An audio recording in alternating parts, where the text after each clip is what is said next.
And hello, this is Jonathan Frazier coming to you live. We are in Charlotte, North Carolina at Hayes Stadium for tonight's Conference USA matchup between your Florida Atlantic University Owls and the Charlotte 49ers. We're starting a bit early, 4 p.m. tonight to try to get ahead of, the cold front coming in.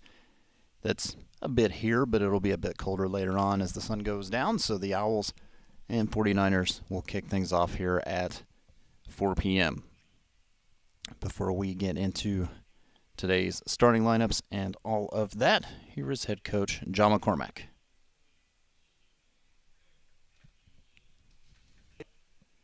Head coach John. All right, third base dugout at Charlotte with head coach John McCormack. Coach, first road series of Conference USA play. It's not as cold currently as we thought it would be, but it's still a little chilly for some of our guys. Yeah, they have turf, so there's a lot of heat radiating, and there's not a cloud in the sky, and there's no wind. So you see some guys taking off some layers. They really layered up in the hotel. But when that sun starts to get behind the stadium, it'll get a little cold. A little cold.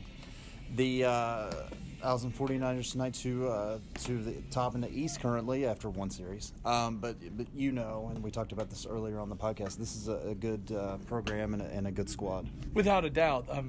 Coach Woody, we call him Woody, Coach Woodward, has taken over 2 years ago, and he's changed the complexion of the program a little bit. He's brought in a lot of data science, and he's really good with that stuff, and it seems to be paying off. And like I said in the podcast, they got a really good hitting coach that's been there. His jersey is retired. So we're looking for a really good series, Nice facility, isn't it? Yes. Really did a nice job. Great motif here, the outfield with the Christmas trees, and they've done a really, really nice job. Turf, so we're looking forward to a good weekend. I know you want to get onto a good start, inning number one, but game number one as well, and Hunter Cooley's done that for you the last couple of weeks. Without a doubt. This is going to be, it's a little bit different. Hunter Cooley's the soft toss and lefty, and their guy is the hard charging right-hander that has, plus stuff. And so it's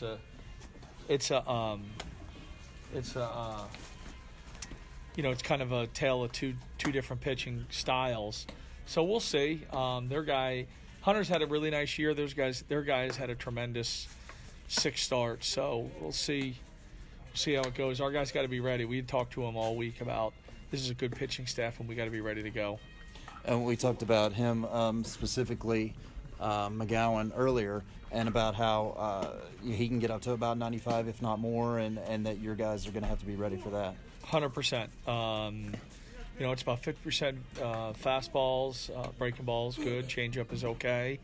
We've got to be ready to go. Got to have quick hands and get the barrel to the ball and make some good things happen. And remember, the game's going to be a little bit different on turf.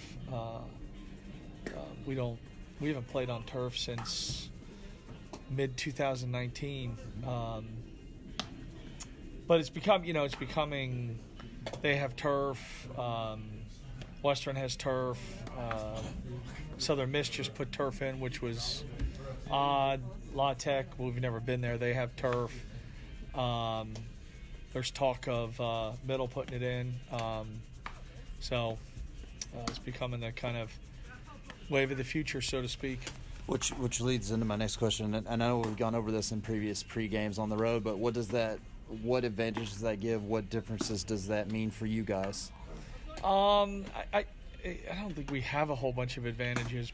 They get an advantage because they're used to it. The game is played faster, right? Okay. Guys run a little bit faster. The thing I like about turf, especially when you play multiple games on it, and if there's any inclement weather, it plays both for same teams, and the field doesn't deteriorate. We had played the conference tournament at Lafayette in 2013 and turf. And again, turf was relatively new in some of the southern schools, not the northern schools. And people asked me, I said it was a great idea to have the conference tournament on turf because playing 4 games a day, the field doesn't deteriorate and it doesn't become part of the equation, you know? Whereas you get we've seen it the last couple of years in Biloxi, the field becomes part of the tournament, you know? Sure. We were in Biloxi and, you know, they didn't want to take the time to do the mound. They didn't want to take the time to because they had to turn the field over 4 times a day. So the field played different for the later games than it did for the earlier games. Pitching mound wasn't, Biloxi was a great venue, but they didn't want us there. And the field, it reflected in the field. It becomes a part of the tournament, whereas if you're on turf, it's the same for everybody at every time. Now, if it sprinkles a little bit, it's going to be a little bit faster with the water, but for the most part, it plays the same. It plays pretty true all the time. Now, the one interesting thing here is the outfield is grass, so there is a transition area from the outfield to the infield, which they've done. They've done a really nice job. That outfield used to be in a little bit rougher shape. They've done a great job here. We haven't been here since 19, I think. Right. And they've done in just those short 2 years, they've done a really nice job. All right. Well, sorry to cut this short. Pre-game's coming. So good luck tonight, and Thank we'll you. do this again tomorrow. You got it. We'll see you. All right. National Anthem just finishing up here at Hayes Stadium. Again, ahead of tonight's opener between the Owls and the 49ers. Thank you for tuning in. We've put this together pretty quickly. The road radio that hasn't occurred for over a year with COVID logistics at some schools not being able to have the space, not being able to have the capability, but we got it here tonight, so we'll roll with it here in Charlotte, and we'll do it again tomorrow. Tomorrow is a 1 p.m. doubleheader, and then on Sunday a 1 p.m. finale here in Charlotte. Let's get the game time temperature. Of course, game time being a good 7 minutes away. And we'll sponsor this game time temperature courtesy of Dunkin'. Use the Dunkin' app for contactless ordering. America runs on Dunkin'. Proud partner of FAU Athletics. It's currently 50 degrees here in Charlotte, 50. Now, keeping in mind that this morning when we awoke in the hotel, it was 34 degrees. 34. This is weather that generally most players on the team are not used to. But we moved up the game time to have this game as opposed to Friday night under the lights. It's Friday night in the sunshine, and it seems to have made a difference. Like I said, it's 50. The turf kind of gives you a little extra heat down on field level. So not too shabby. The Owls wearing their road gray uniforms with the state of Florida on the front. Atlantic running vertically down the coastline. And the gray bottoms as well with the red pinstripe. Actually, it's a blue pinstripe wrapped in red going down the pant leg.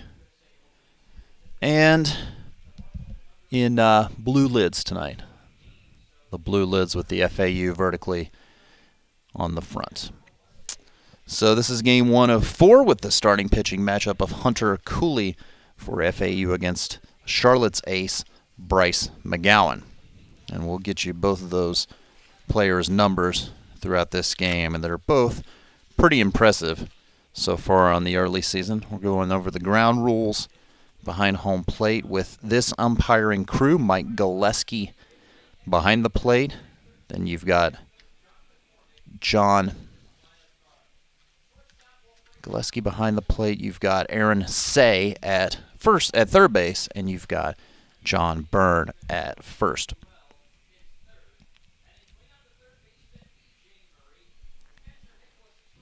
It is, I mean, it's 50 degrees, but it is a beautiful night for baseball here at Hayes Stadium. There's, as Coach McCormack said in the pregame, not one cloud in the sky, not a ton of wind. The flag in straightaway center is blowing a bit towards left, but not gusting.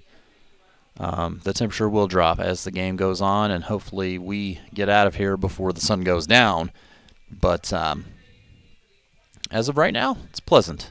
And I'm sure for people that live here all the time, this is, while still cold, not terrible. I mean, it's spring. It's April. So we'll see. Let's get you tonight's starting lineups. First for the visiting Florida Atlantic Owls, coming in with a record of 15-9 and 4-0 in Conference USA play, riding a 5-game winning streak. Leading off at shortstop, it's Wilfredo Alvarez. Mitchell Hartigan into the 2-hole, playing left field, while Nolan Shanuel occupies the 3 spot. He's at first base. Batting cleanup tonight for the first time this year, B.J. Murray, the switch hitter, at third base. And catching, batting 5th, Nick Toney. Bobby Morganson drops to the 6-hole. He'll be in right field.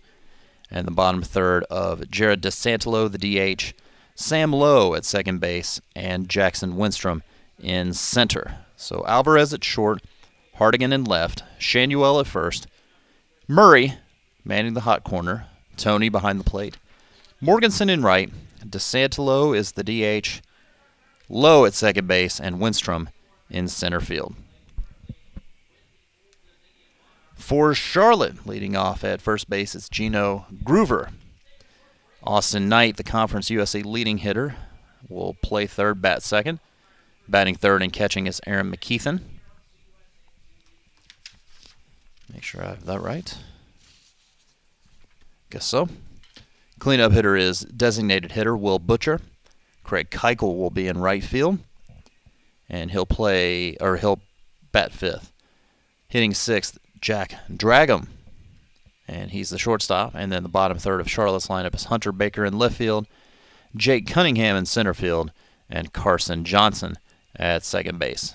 So Groover at first, Knight at third, McKeithen catching, Butcher is the DH, Keuchel in right, Dragum at short, and then Baker in left, Cunningham in center, and Johnson at second base. And the starting pitching matchup of Bryce McGowan against Hunter Cooley of your Owls.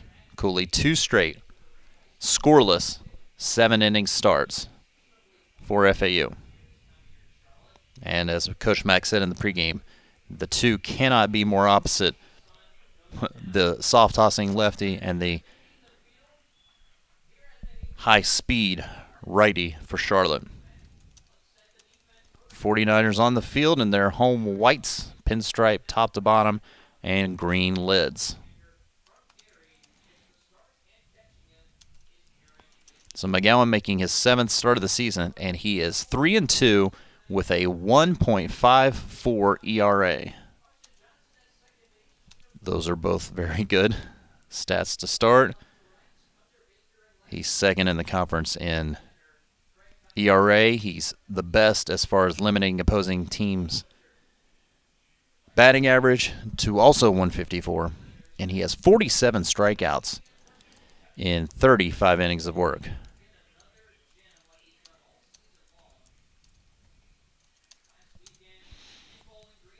And he'll face Alvarez, Hartigan, and Shanuel in this FAU first inning.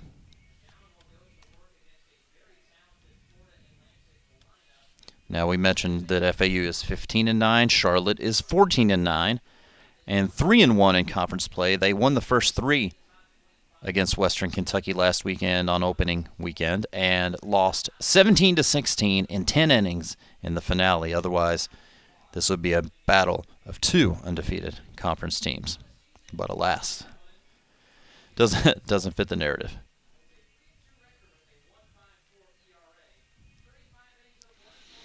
So Mitch Hartigan batting second for the first time this year, to be sandwiched by Alvarez, who's led off every game, and Shanuel, who's hit third in every game but one.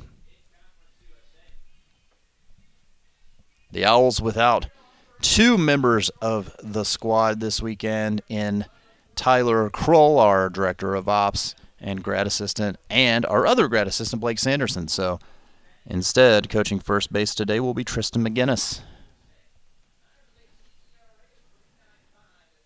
All right, first pitch from McGowan coming at 4:01 is a strike called, and we are underway.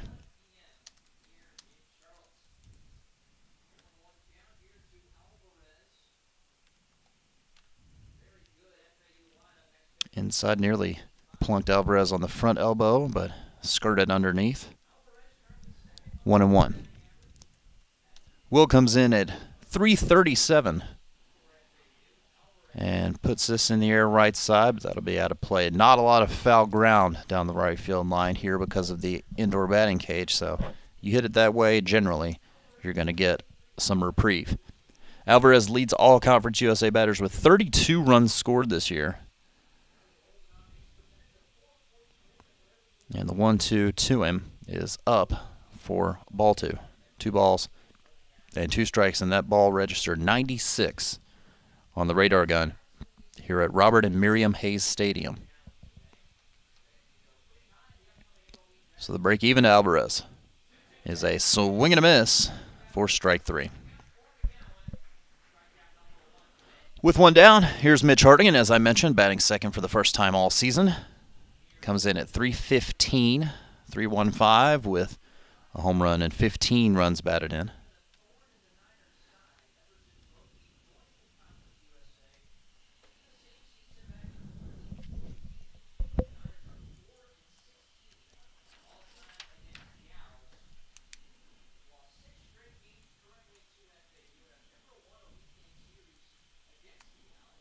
First pitch strike to Hartigan.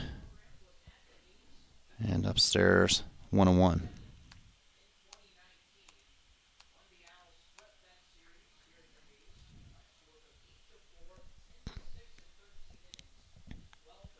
And Hartigan fouls it straight back. 1-2.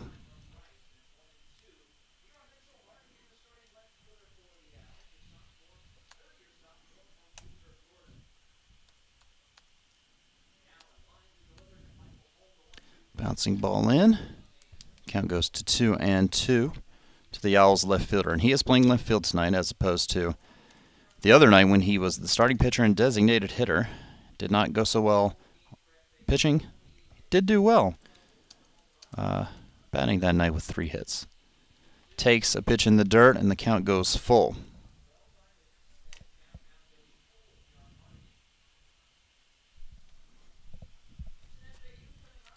Mentioned Mike Gillespie behind the plate tonight.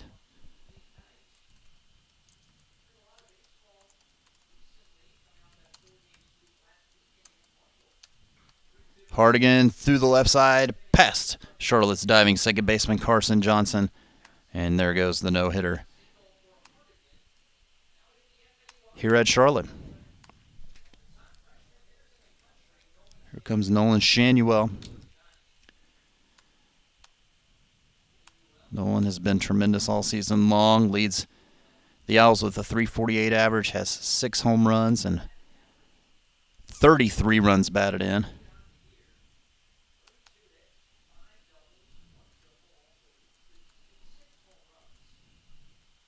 And the first pitch to him is off the plate away, ball 1. First of a 4-game set here in Charlotte. Have a twin bill tomorrow, 2 7-inning games. Strike called to Shanuel.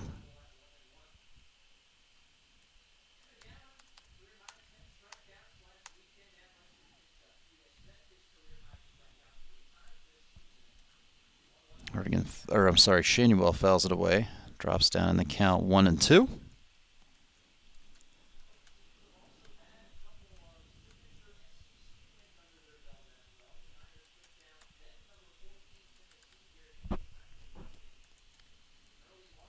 And the 1-2 coming from McGowan. Taken for ball 2.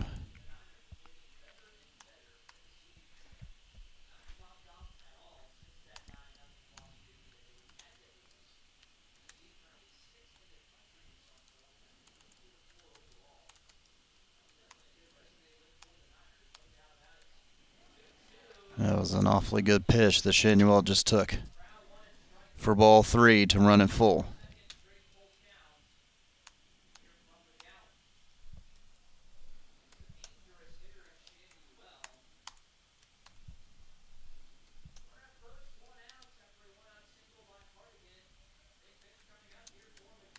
So the payoff to Shanuel. Shanuel hits this one into the gap in right center. It's going to go all the way to the fence. Hardigan going to be waved around. Here comes the throw. Not going to be in time. Owls take the early 1-0 lead on Shanuel's RBI double.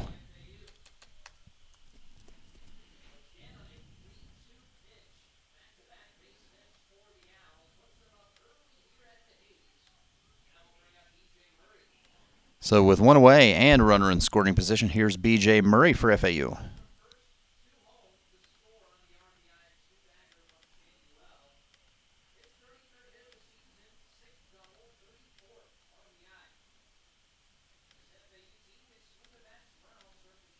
B.J. batting left-handed and comes in at 311 overall. And he'll take ball 1.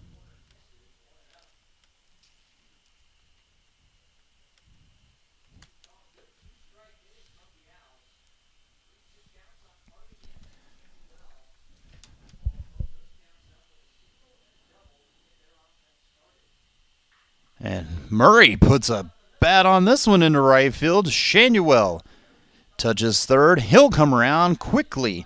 2-0 FAU. Well, if McGowan comes in with an ERA of 1.54, that's his 1.5 runs given up per 9 innings. The Owls have exceeded that here in the first to the tune of an early 2-0 lead. And Nick Tony's going to step to the plate with 1 out.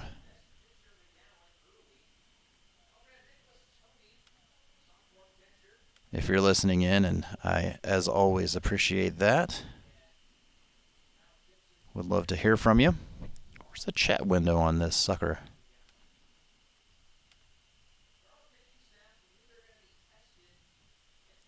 See if I can bring that back up.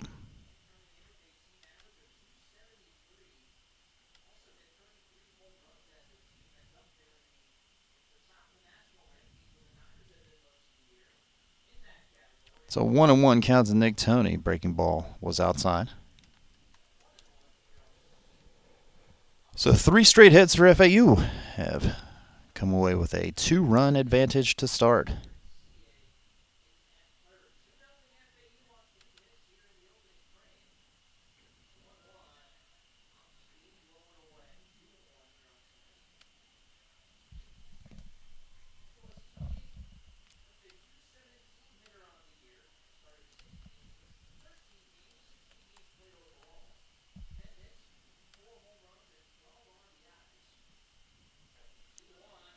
Did Tony go? He did. Make it 1-2 to Nick. He comes into the game at 217, does have 4 home runs and 12 runs batted in for your Owls. Good start here in inning number 1 of this Friday night opener. Bouncing ball in, smothered by the catcher, Aaron McKeithen. Well, y'all, I'm looking for this chat window here.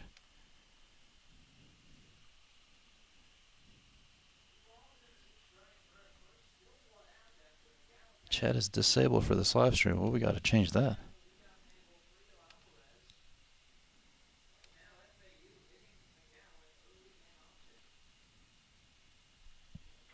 Tony into center, and that's going to drop for a base hit.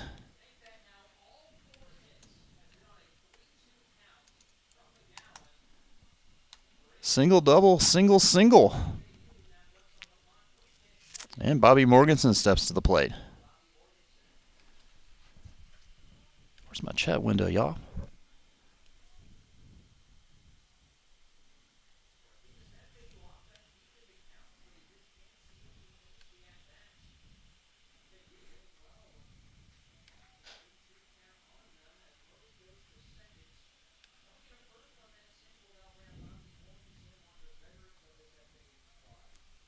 Wait a second.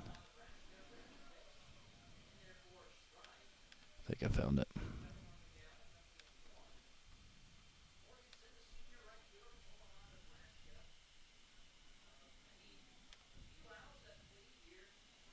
We'll keep rolling. 0-1 to Bobby Morganson.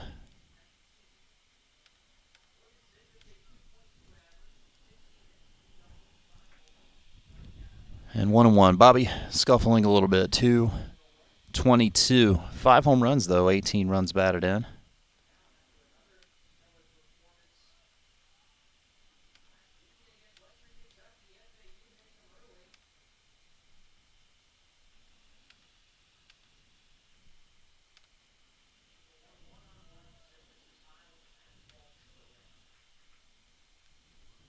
Making now 2-1. 96 again on the fastball.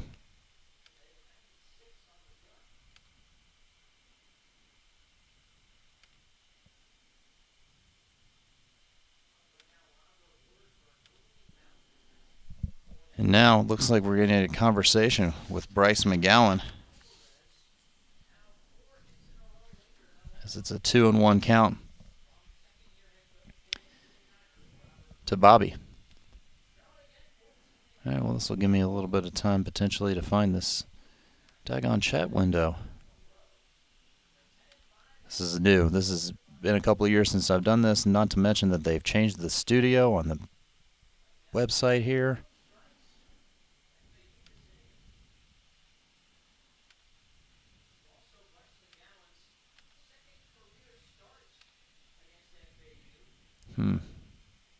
I saw it momentarily.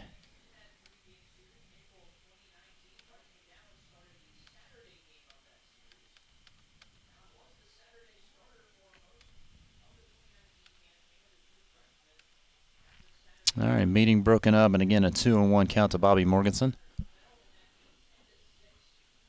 And he swings and pops it up, and this will be out of play. Behind home plate, 2-2.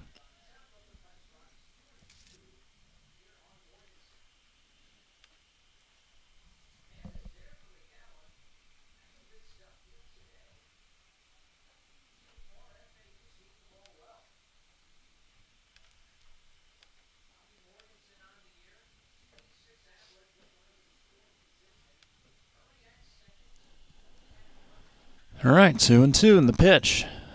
Blew one past Bobby, 94 up around the eyes. And that's out number 2. And that snaps a streak of 4 straight hits for FAU. Here's Jared DeSantolo.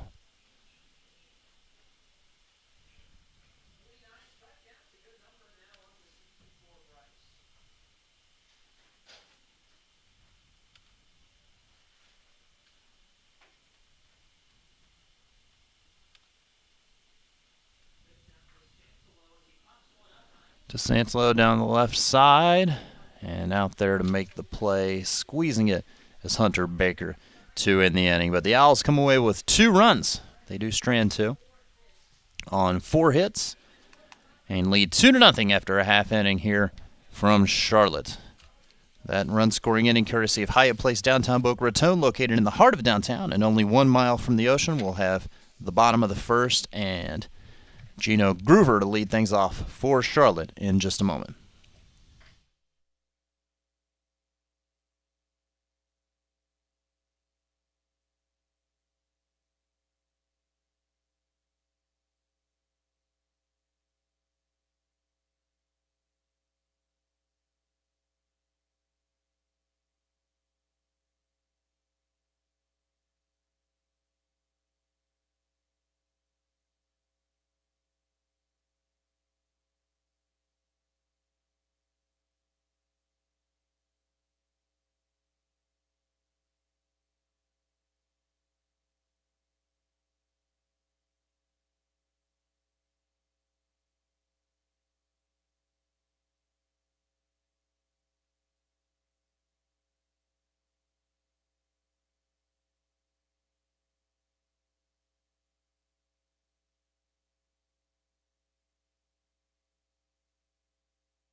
All right, we go to the bottom half of the first inning, 2-0 FAU. Run scoring hits by Hardigan and Shanuel. And Hunter Cooley will pitch with the lead as the first one is fouled down the right field line by Groover. 0-1. Cooley making his third start of the season, and he, since moving into the rotation, has been pretty much flawless. Twice pitching 7 innings, both times giving up 0 runs. Swing and a miss. He throws that one past the .333 hitting Gino Groover. Home run and 10 runs batted in for the right-handed batter. Up and in, 1 ball, 2 strikes. Cooley, a complete game 4-hit shutout last weekend of Marshall in the opener.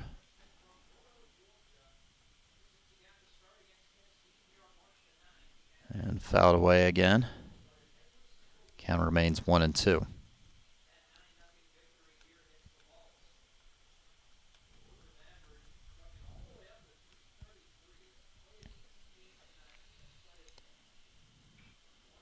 Off the end of the bat, and that'll be foul as well. Literally twin lines for Cooley against South Florida and against Marshall. The only difference being is that the Marshall game was a complete game, 7-inning victory. 7 innings, 4 hits, no runs, 1 walk, and 6 strikeouts in each of the last 2 games. Can't be more consistent than that. Groover fouls another one away. Still 1-2. And Cooley misses upstairs. 2 balls, 2 strikes. The defense for FAU, Shanuel at first, Lowe at second, Alvarez at short, Murray at third, Hardigan in left, Winstrom in center, and Morganson in right. Chopper to short. Alvarez throw will be in time. Nice stretch by Shanuel. 1 away. Now here's Conference USA's leading hitter in Austin Knight. Knight batting an even .400. He's 36 of 90 with a also Conference USA leading 15 doubles on the season, 4 home runs and 26 runs batted in. All right, if you haven't already noticed, or you may need to refresh your window as you listen in here on YouTube, you can refresh, and the chat portion is up and live. Please let me know who you are, where you are, why you're listening, who you're listening for. If you're a parent, a grandparent, a aunt, uncle, friend, cousin, let us know. Shout you out. Foul ball off the bat of Knight. Evens the count at 1-1. Cooley, a fast worker. Another one fouled back, 1-2. Hunter, a third-year sophomore left-hander. Overall in the year is 4-1 with a 2.76 ERA. And fouled again. That's right next to us and away. If I'd have been outside, that would have hit me. You know, Cooley is a soft tosser, yet he strikes out more than a batter an inning. Just more, as he's at 30 and 29 and 2/3. So right at a batter an inning, but he holds opposing hitters to a .224 average. Knight rips this one to left, and it's deep, and it's gone. And the Owls' lead is cut in half with 1 swing of the bat. And that's Cooley's first run given up in at least 14 innings of work.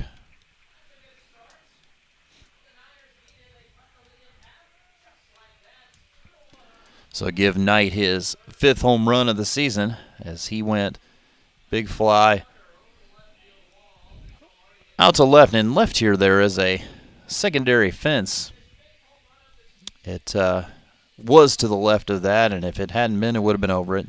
Wouldn't have mattered either way.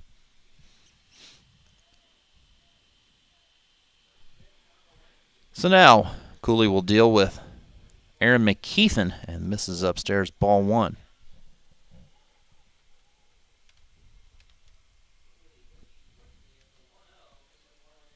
And missed again, 2-0.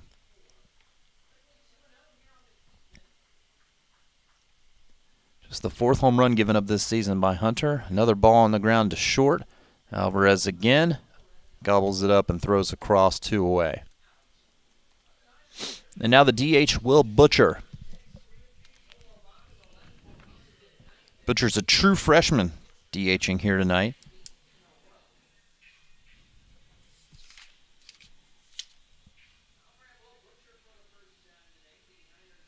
Him, Groover, the leadoff batter, and Jake Cunningham, all 3 starters today, all 3 true freshmen.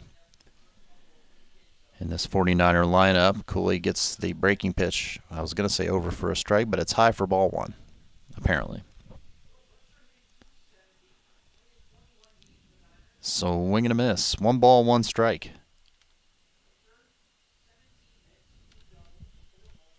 Again, refresh your window here. You won't lose me, and you'll be able to chat. The 1-1 with the hesitation leg kick must have been low. 2 balls, 1 strike.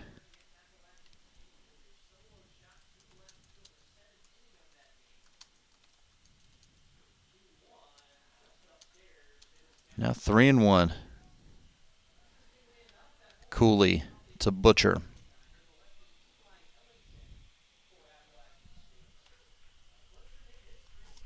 Cooley pumps it right down the pipe to run it full.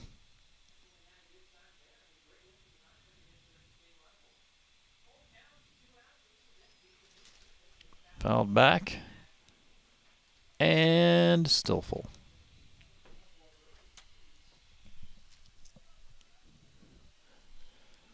A little bit of a prolonged inning for Hunter. And time called as our home plate umpire escapes from behind Nick Toney, but the pitch comes in anyway. It does not count.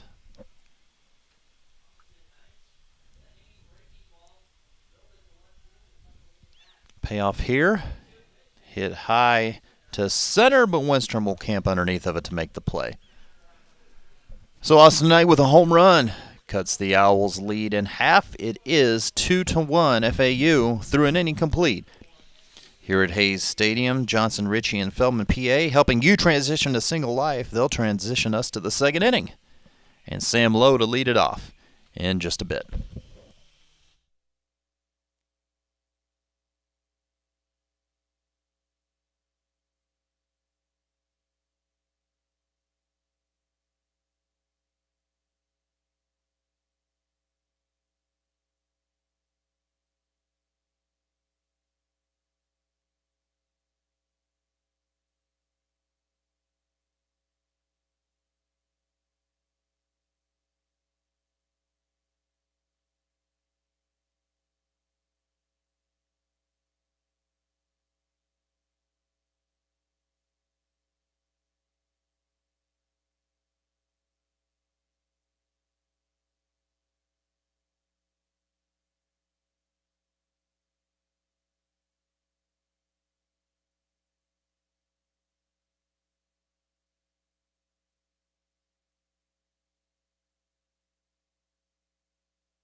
Lowe, Winstrom, and then back to the top of the FAU lineup, Wilfredo Alvarez here in the top half of the second inning. First pitch swinging low, fouls it in and out of the FAU dugout.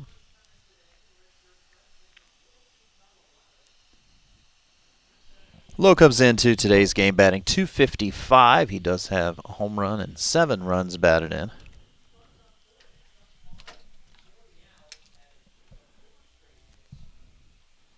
Making a 1-1 count to him.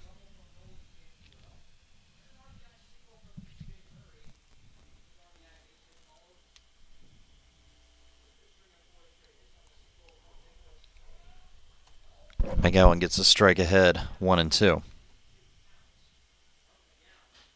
2 runs on 4 hits for FAU in the first inning. Lowe hits it on a rope to center, but it's right at Groover. Or I'm sorry, for Cunningham for out number 1. 33, not 23 in center field. Apologies. Now with 1 away, Jackson Winstrom.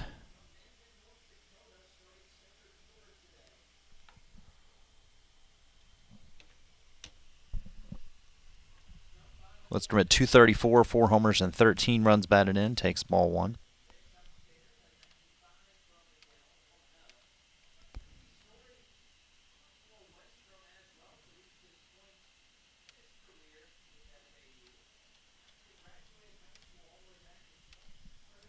And making a 2-0 count to the Owls center fielder.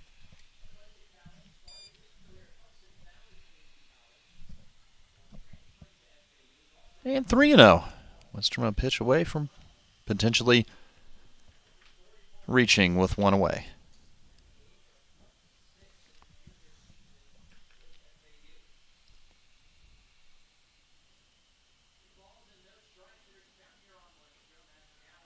And ball 4, 4-pitch walk to Winstrom. First walk issued by McGowan. Bringing Wilfredo Alvarez up. He struck out swinging to lead off this game.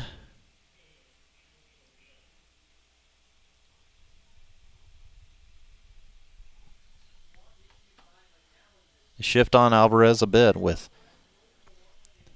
the shortstop Dragon playing closer to the middle and Austin Knight playing closer to what would be a normal shortstop position. And Alvarez trying to bunt, but it's right there at home plate where in foul ground McKeithen barehanded it. Unfortunately, he wasn't a step further into fair territory. Otherwise, that would have been an easy out of Alvarez.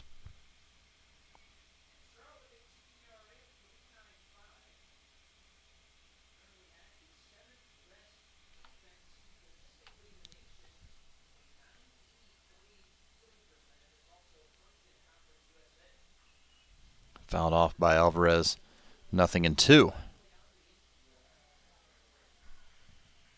Apparently we must have had a nice catch in the crowd because that gets a generous reaction. Jackson Winstrom, by the way, at first base is 2 for 2 on steals, if that was something to be considered. Fastball pumped in but high, 1-2. Pumped in at 95.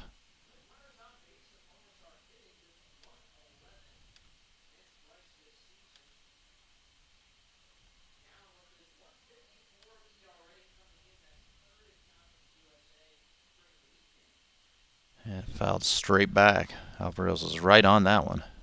Still 1-2. Else went deep into the count on many of the first pitch at bats, many of which were successful. If I'm not mistaken, 3, if not all 4 of the hits were on 3-2 counts. Can find that, actually.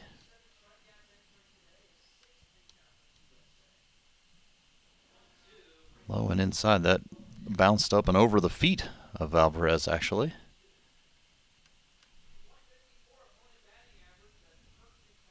Three of the 4 hits were on 3-2 counts. Hardigan's, Shandy Wells, Murray's was on a 1-0 count, and then Tony singled on a 3-2 pitch as well. So that goes towards McGowan's pitch count for sure. 2-2, Alvarez to center, but it's going to hang up there on a sliding catch for Cunningham. I tell you, he nonchalantly came in on that on a jog and then almost a pop-up slide while he made that catch.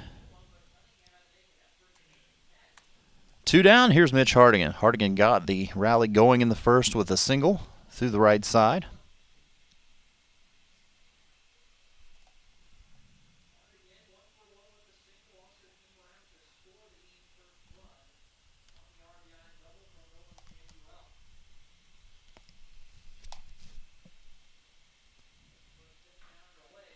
Hardigan first pitch swinging, pops it straight up to center.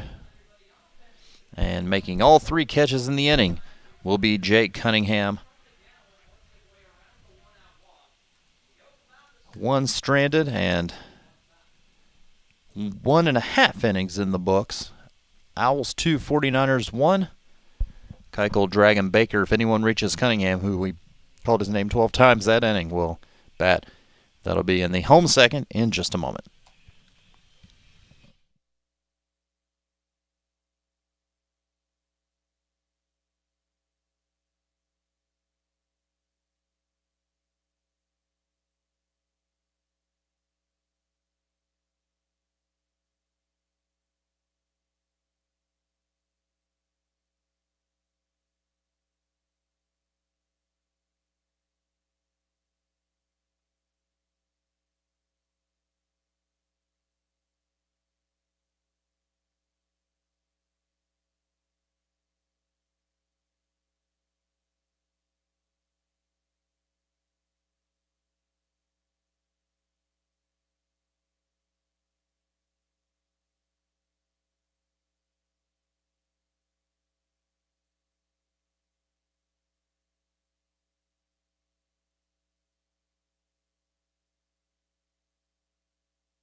First pitch of the home half of the second inning is taken for a strike by Craig Keuchel.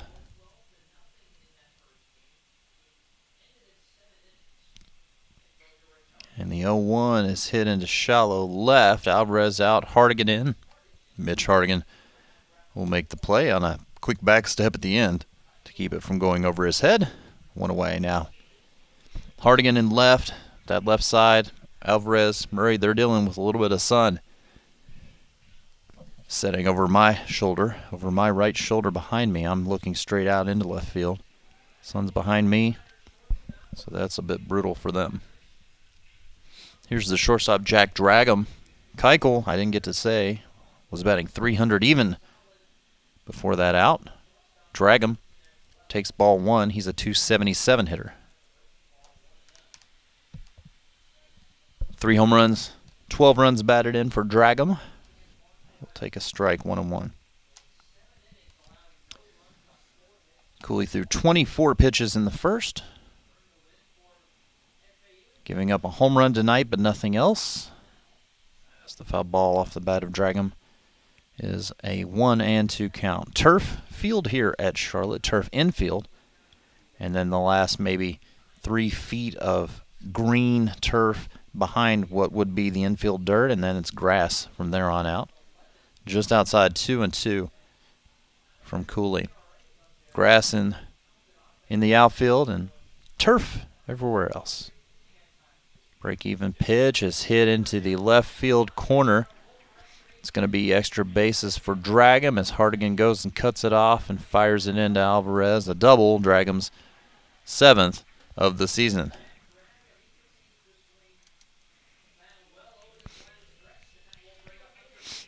So with one away and runner in scoring position, Hunter Baker is next. The first left-handed batter that Cooley has faced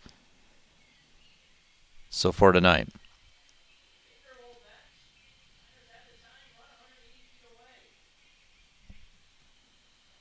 Baker's hitting .219, has 2 triples and a home run and 8 runs batted in.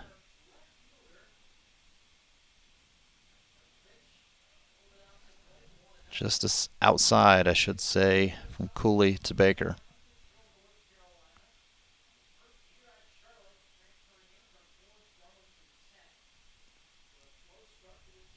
Set of the belt. Cooley looks back at second and strike right over the plate.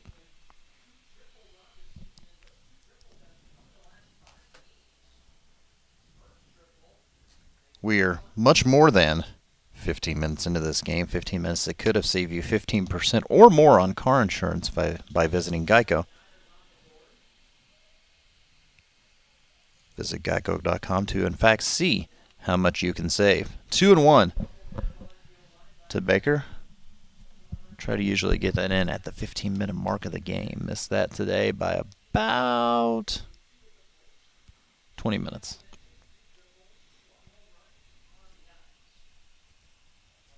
Two-one pitch is hit into center. Winstrom comes on. It hits him. And from his backside, he throws in. It'll be could be a single on the throw, could be a double. But having to hold up from second to third is drag him. And then as Winstrom slipped, he'd already committed to not going home, so he did not. We'll see. We'll see what the scoring decision is. My thought would be a single and the throw, but I am not the official scorer in Charlotte.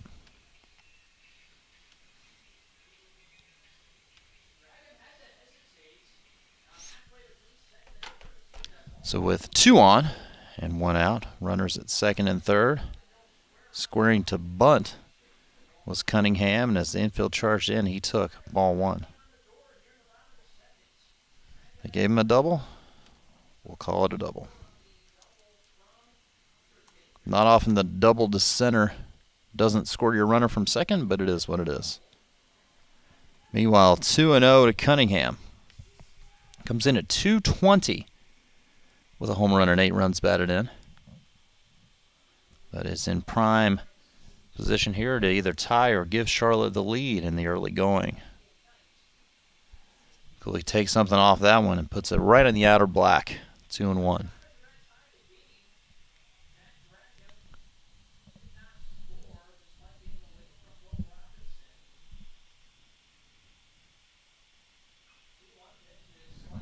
Fouled away to even the count at 2-2.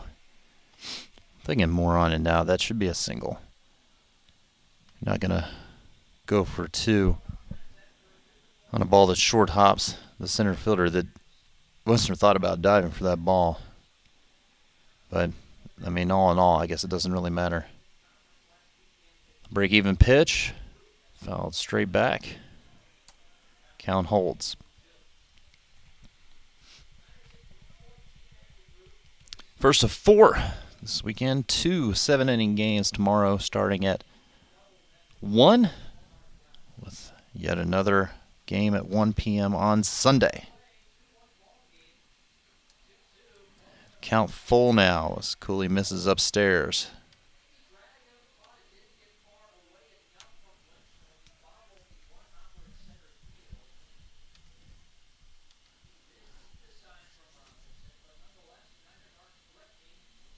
And the payoff. In the air behind third, or actually pretty well into left. Hardigan easily makes the play, and 1 hops the throw to home to cut away any possibility of Dragham trying to advance. So, with 2 outs now, Carson Johnson, the 9-hole hitter for Charlotte, batting 185, has a home run and 5 runs batted in. And before we see the first pitch to him, we're going to get pitching coach David Kopp out of the FAU dugout.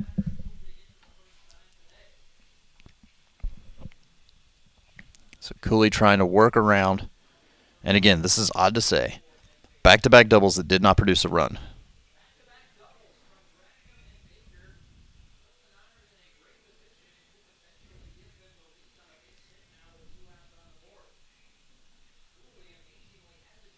We do have pitch counts, or pitch matchups for all but one of the games this weekend. We know all 4 FAU pitchers, probable starters. We know 3 of the 4 Charlotte starters. Tomorrow, in the first game, we're going to get Dante Visconti of FAU against Austin Morozas of Charlotte. Then in the second game of tomorrow's doubleheader, Matt Sparling against Matt Brooks, the Matt versus Matt matchup. Sunday, Javier Rivera will start for FAU, Charlotte's 4th starter of the series, TBD. That one must have been outside or potentially a little high for ball 1 from Cooley to Johnson. Nice pitch. Didn't get the call.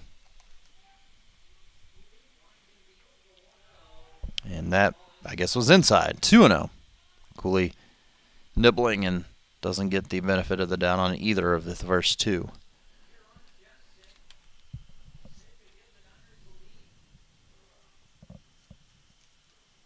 And now the fastball is up, and it's 3-0. A lefty-lefty matchup at the 9-hole hitter. My thinking up here in the press box with no clue is that you would want this matchup rather than turning the lineup over to the righty groover, but maybe I'm missing something that was mentioned in the conversation at the mound. Either way, it is a strike called on 3-0, which happens more often than not. And the 3-1 drops the changeup across for strike two. It's a gutsy call. So we'll have the payoff. Again, Cooley trying to get out of this jam and keep the lead. Here it comes. Fouled away.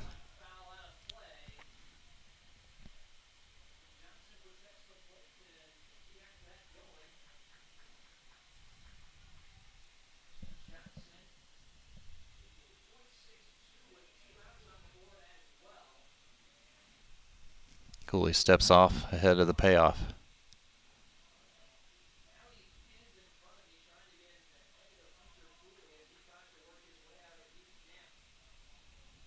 Now to the plate. Fouled away again.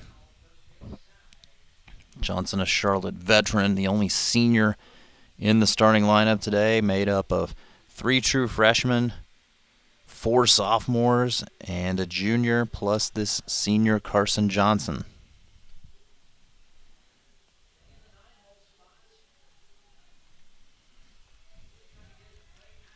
3-2 once more.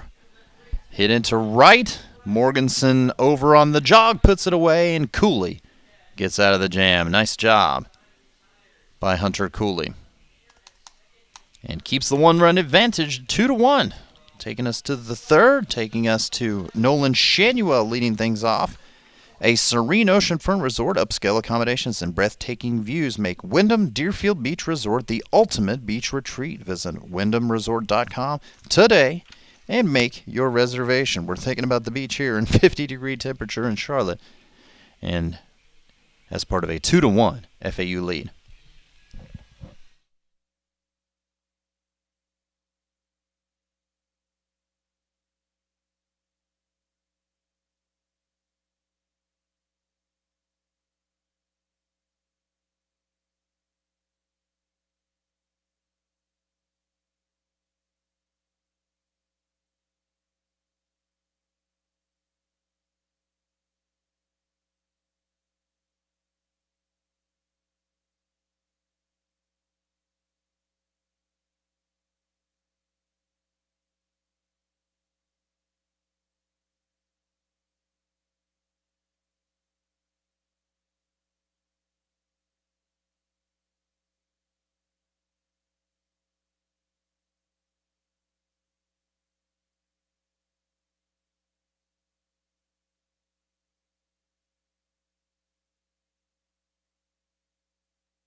First pitch.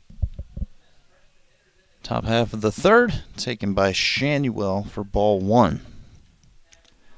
Nolan's RBI double opened up the scoring in the FAU first. They scored twice. Shanuel to second on a couple of hops, and Johnson's throw will be in time for out number 1. 4 straight hits for FAU in the first. They scored twice. Austin Knight's home run in the bottom half is all of our scoring so far. We're in the top of the third. B.J. Murray next, the cleanup hitter for FAU. His first appearance there in the lineup this season. and that came with an RBI single.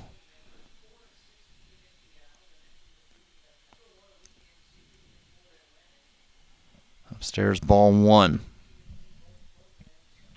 So 1 for 1 is Murray in the cleanup slot this season.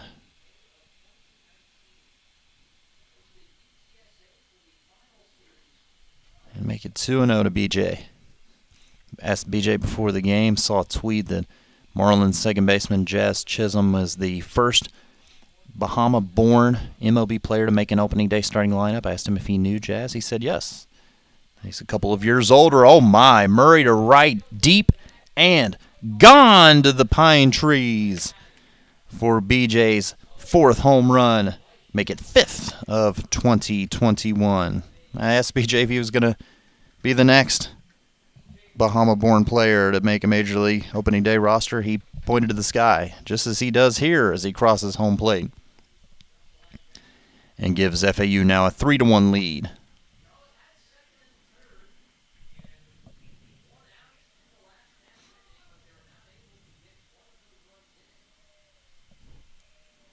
So now with 1 down, Nick Toney, also 1 for 1 today.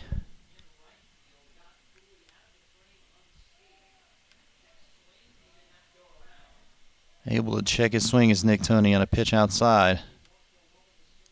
1-0.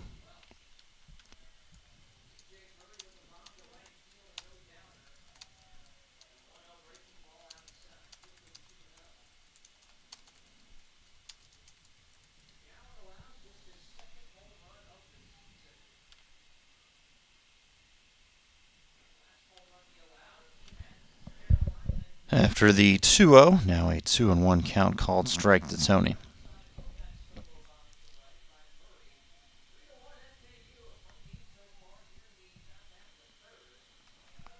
And outside corner 2-2.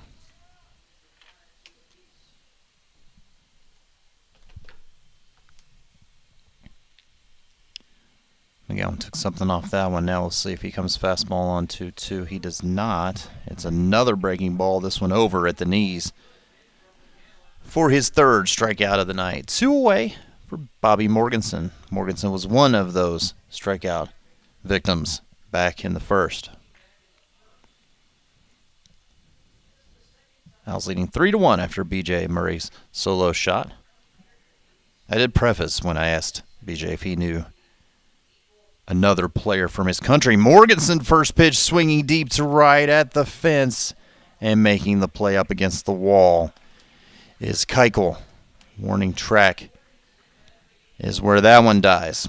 Well, we'll talk about Jazz Chisholm a little more in the bottom half of the 3rd inning when we come back. Owls leading 3-1 over Charlotte.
All right, we go to the home 3rd. It's FAU 3 and Charlotte 1.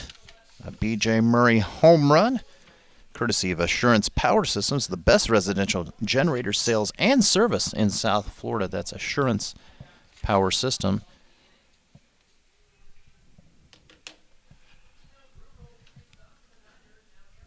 Top of the lineup in the bottom of the third for Charlotte, Groover, Knight, and McKeithen. Groover takes strike one. You don't often see a first baseman leading off for a squad, but that's exactly what Gino Groover, the true freshman, does tonight for Charlotte. Charlotte is without the conference's leading home run hitter. Swing and a miss, 1 and 2, as David McCabe not in the lineup tonight. 8 home runs on the season. He's a Conference USA Player of the Week back in Week 2. Off the end of the bat and into center field on 1-2 pitch, Groover gives Charlotte their 4th hit of the ball game. Austin Knight, who has the only run-producing hit for the 49ers. Solo homer to left in the first, now steps in with the potential, if he did that again, to tie it up. Knight now batting .407 with his 5th, after his 5th home run and his 20th extra base hit. And you got 20 extra base hits in less than 100 at-bats, you're doing something right. 91 at bats to be exact. First pitch outside, ball 1.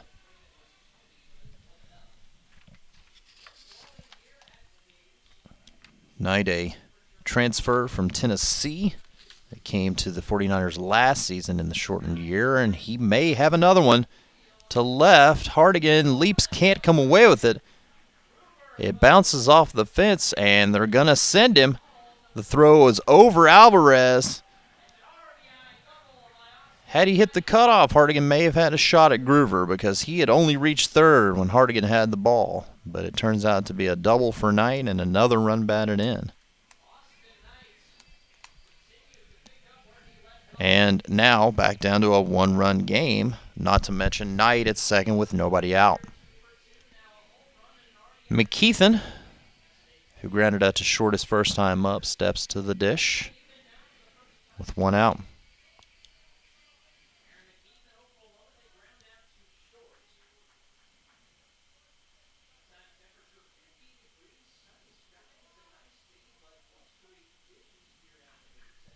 First pitch fouled, out of play. 0-1. Mentioned that down the right field line where the batting cage, the indoor batting cages have been built, there's no foul territory down the right field line and very little near first base. A little if you pop it up that Shanuel or, for that matter, for Charlotte, Groover may have room, but not a ton. Time called ahead of the 0-1. Again, appreciate you listening in. If you got your chat window up, give us a chat. Dirk Violate01 or Vile801 has tweeted "Go Owls," or it's not a tweet, it's a chat. All that to say is thank you. Go Owls. 0-2 to McKeithen. But if you're able to chat with us, chat with me. Let me know. We'll talk to you. Again, fouled away by McKeithen, the sophomore catcher of this Charlotte squad that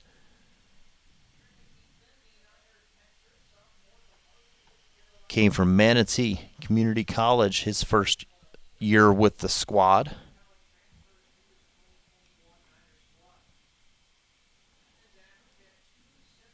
Cooley sets for the 0-2.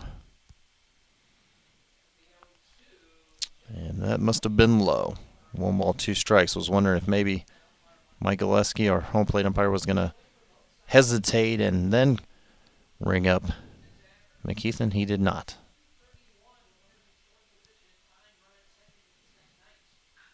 On the ground to short. That's going to advance the runner, Alvarez, across in time. And now with 1 away, Charlotte has the tying run at third, as they did last inning when it was 2-1. Will Butcher flew out to center his last time up. 0-1.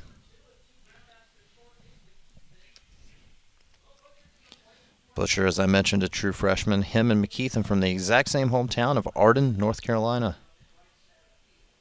Now, Butcher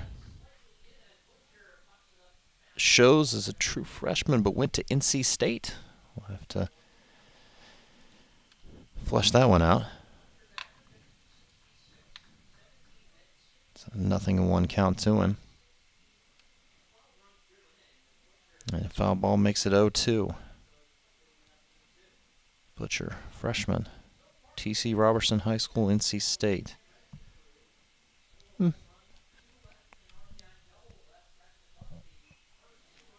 And fouled away again. So all Butcher does is foul, foul, foul.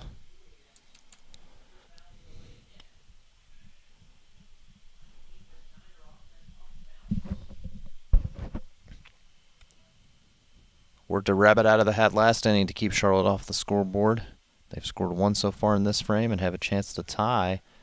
Low again, 1 ball, 2 strikes. So apparently that low pitch at the knee's not going to be a strike tonight.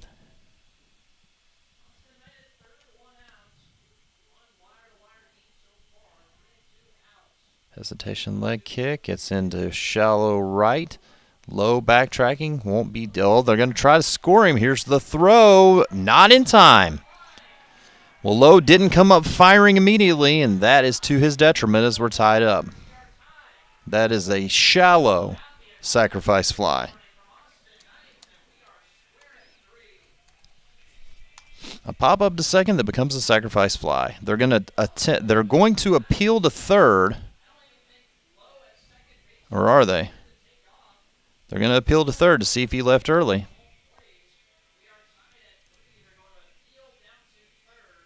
And they say no. They say he did not. So Austin Knight has been the Charlotte offense today. A solo home run, an RBI double, and then that base running, heads-up base running. What would you call it? It was well done on his part. And a bit of a miscue defensively. First pitch to Keuchel taken, ball 1.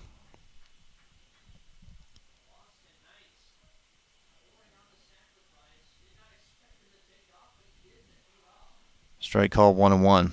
I mean, Lowe was underneath the ball and had nothing but air in front of him, but didn't immediately come up throwing, and Knight took advantage. Left side, foul ground towards the dugout, and caught by B.J. Murray. But 2 runs by Charlotte has knotted things up here in the FAU third, or in the home half of the third. The FAU fourth will be next, and Jared DeSantolo will lead it off in just a couple of minutes.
Jared DeSantolo will be the first Owl hitter of the 4th inning.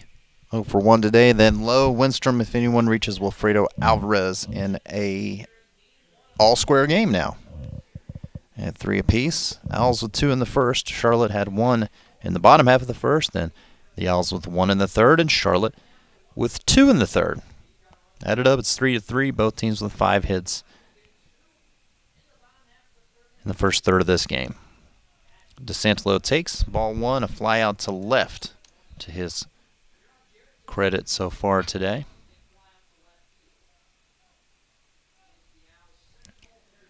Bryce McGowan, 57 pitches, and he's given up 6 hits as DeSantalo laces it into right field.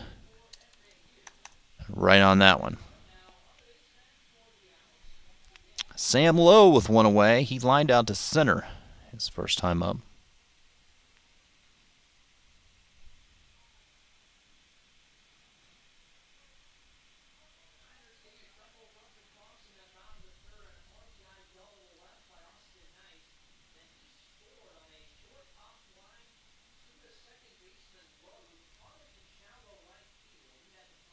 Scoring to bunt is Lowe, and he bunts it foul behind home plate.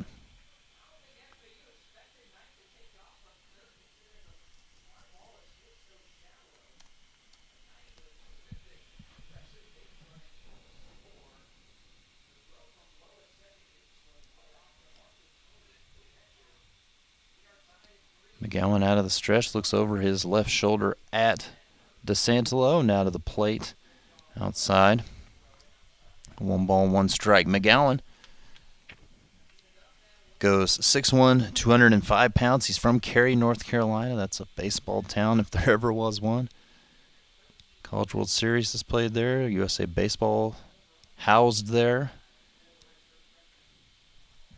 And a strike called makes it 1-2. Now he's a third-year sophomore right-hander for the 49ers.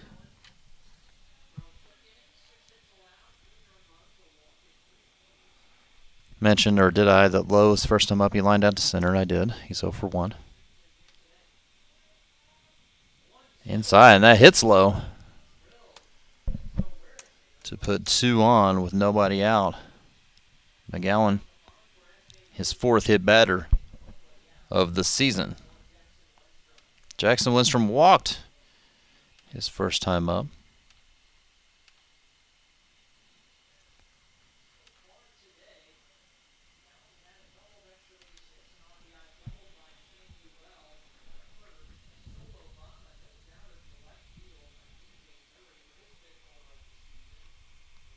Going to get some new signs from behind home plate from the catcher McKeithen with the runner at second. Going to switch those up. What he's relaying to the pitcher McGowan.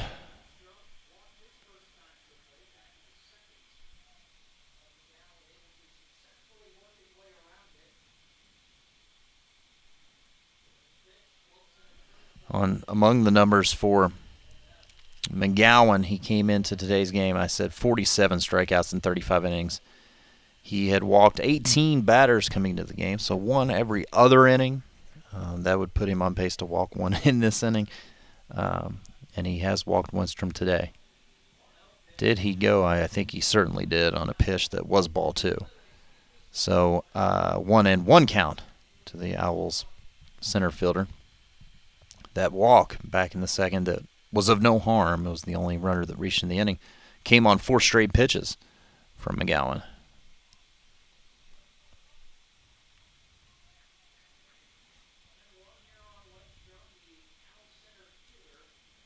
And a breaking ball over for strike 2.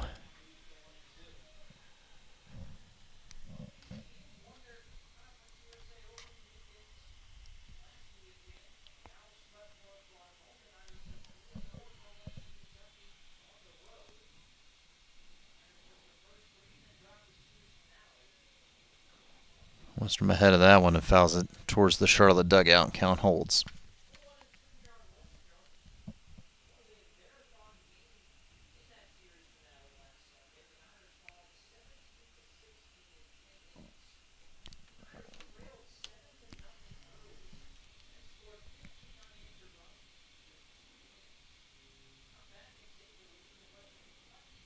And McGowan will step off. DeSantalo is at second, Sam Lowe at first. Nobody out in the FAU 4th, trying to regain the lead after Charlotte tied it in their last at bat. 1-2. Blows a fastball past Lindstrom for strikeout number 4 for Bryce McGowan. 1 away. Wilfredo Alvarez 0 for 2. Strikeout and a line out to center.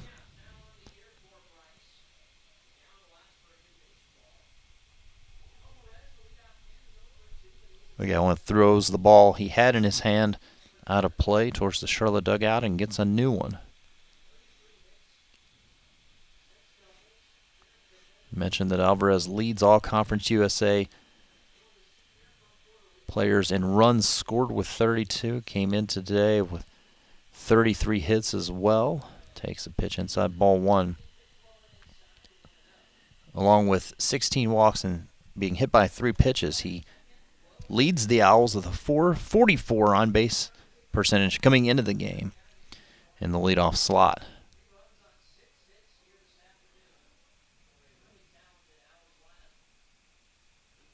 1-0 bounces in, 2 balls, no strikes.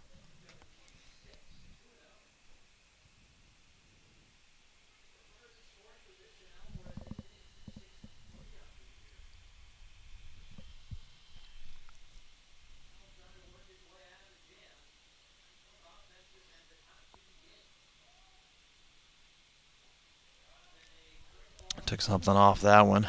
Breaking ball over for strike one. Limited amount of attendance here at Hayes Stadium, and what attendance is here is spread out, bundled up, and wearing masks.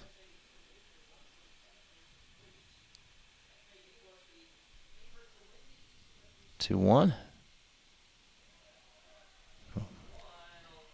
McKeithen tried to frame that back up into the zone, did not get the call. 3 balls, 1 strike.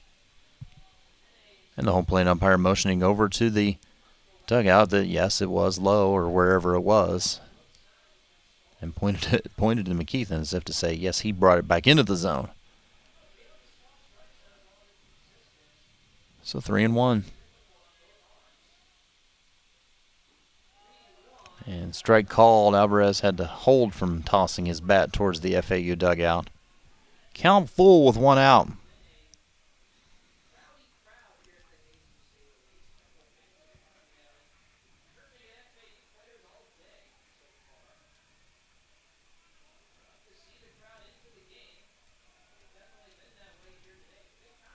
Long look in for McGowan as he throws the payoff. It's ball 4, and that will load him for the 2-hole hitter, Mitch Hardigan. Mitch, who's 1 for 2 today, including a single with a run scored.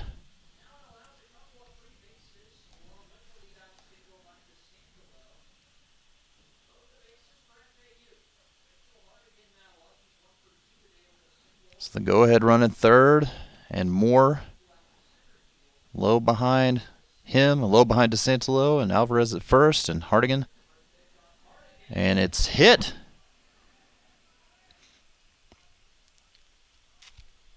Hardigan's hit, but they're going to say that he swung. Well, DeSantolo scores. Does the run score, or is he going to have to go back? And he's going to have to go back. What would have been a go-ahead hit by pitch instead turns into a strike and keeps this game tied. Well, FAU has 4 grand slams this year. Let's see if they can make it 5 instead of a hit by pitch.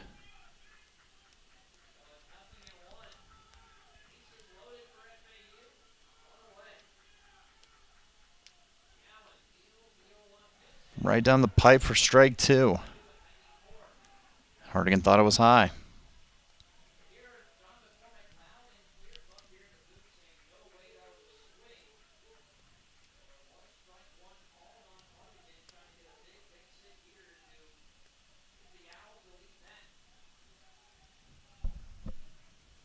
McGowan lets that right arm dangle before he places it in the glove, grabs the baseball, and his 0-2 pitch hits Hardigan on the foot. He did not swing, and he has given the Owls the lead.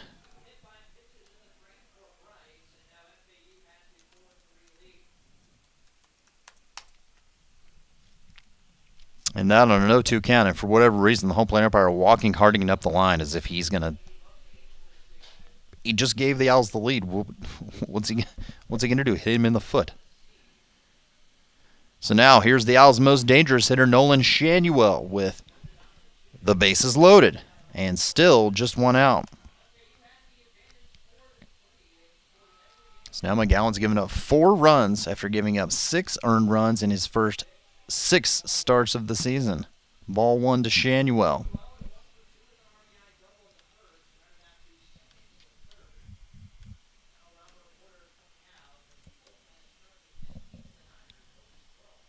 Here comes Coach Woodard to apparently speak with Bryce McGowan.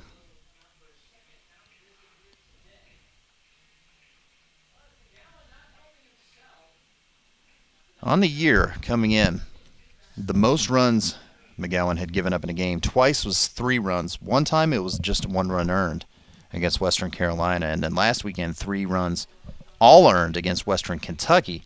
He did have 10 strikeouts in that game.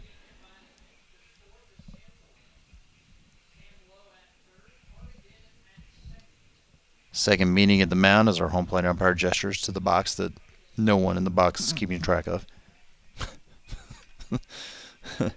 There's a lot of things to keep track of in the press box as an official scorer. Yeah. So 1-0 to Shanuel with Lowe at third, Alvarez at second, and Hardigan at first. And now 2 balls, no strikes to Nolan. This will be the 80th pitch of the game for McGowan as well.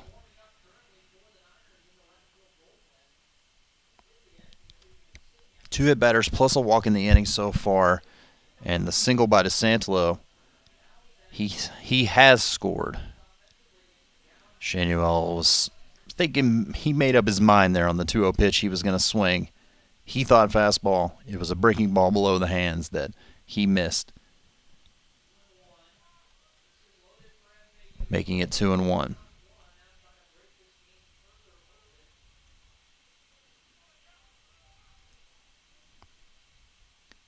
And a bouncing ball in off of the chest protector of McKeithen.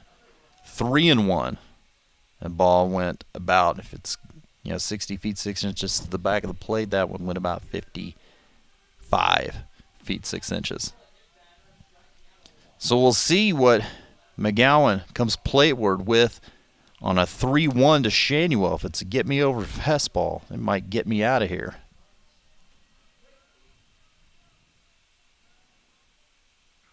Oh, to right field, hit pretty good. Edge of the track caught, I assume, in the corner as tagging to scores low. I assume because the corner is cut off from my vantage point by Keuchel. Shanuel hit it on a line, but didn't get enough loft. So the sac fly extends the FAU lead to 5-3. Lowe scores, Alvarez advances to third. And with 2 outs, B.J. Murray, whose home run his last time up to right was an absolute blast, no doubt. And his second run-scoring hit of the game. He's 2 for 2, 2 runs batted in. We'll see if he can do some 2-out damage. As now McGowan's given up the most runs in a game this year and nearly the same amount of earned runs he'd given up in total coming into this game.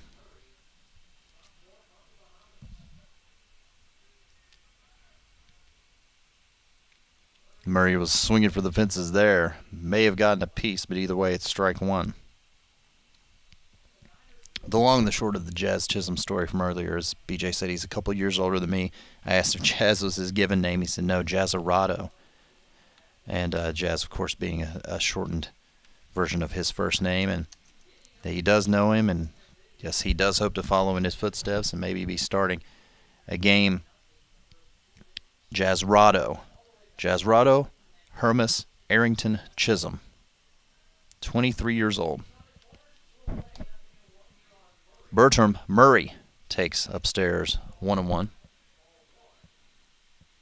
Did a quick quiz of after he had run out of if anyone knew what his nickname stood for. It could be Bertram Jr. We're not 100% sure. If the Murrays are listening, I apologize that I don't know the answer yet, but I will find that out. BJ, one of the nicer players on the team, I'm sure he'll clue me in on the origin of his nickname. 1-1. Taken low, 2 balls, 1 strike. And McGowan's not going to be long for this game if his pitch count continues to climb, as it right now stands at 85. It may not be long for this game if Murray can get something going here on this pitch. Or in this at bat, the 2-1. Inside, that nearly hit him. It's 3-1.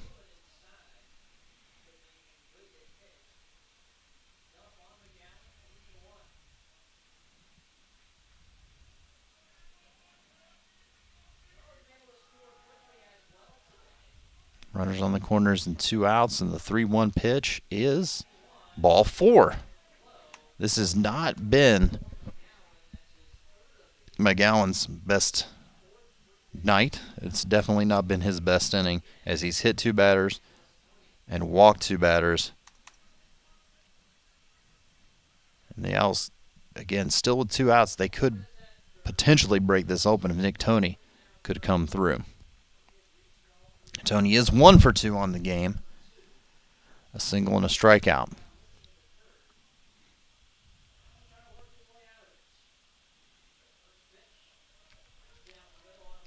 Nothing in 1 to Toney.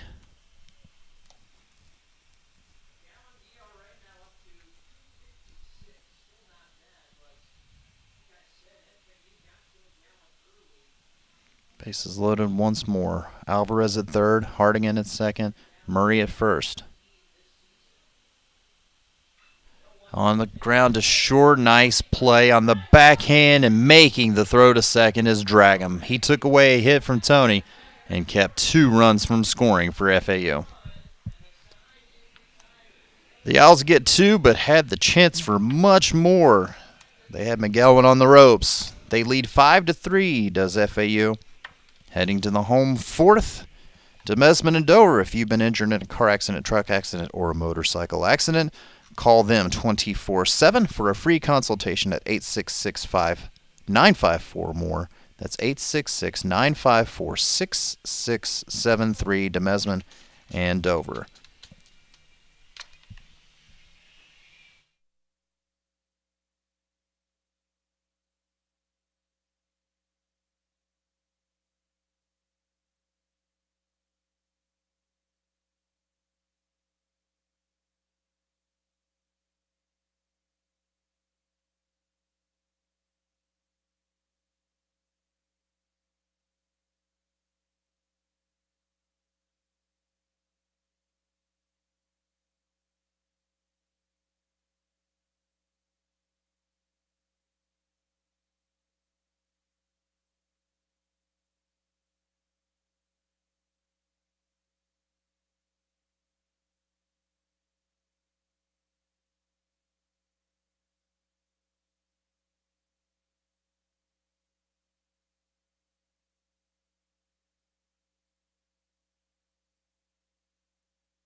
Hunter Cooley, for the 3rd time tonight, will toe the rubber with a 2-run lead.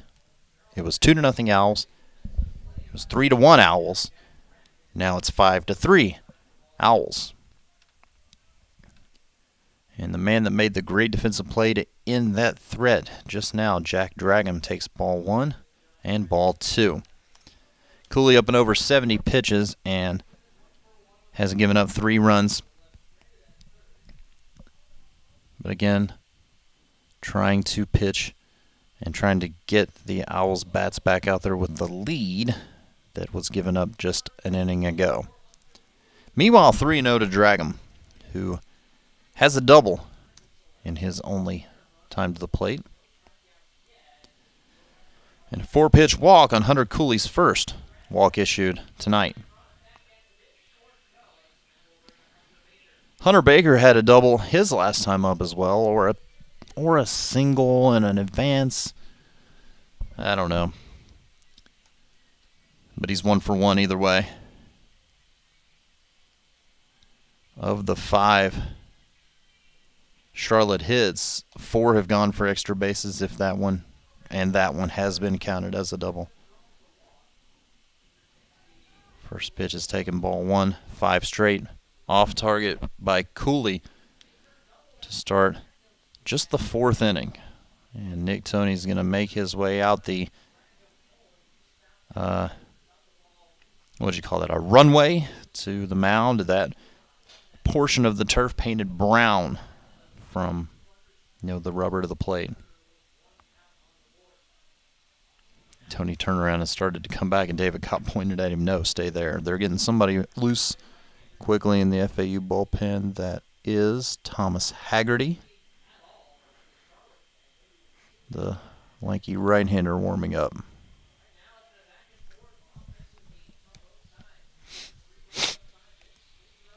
First pitch hit to right on the line. It's going to drop in front of Morganson.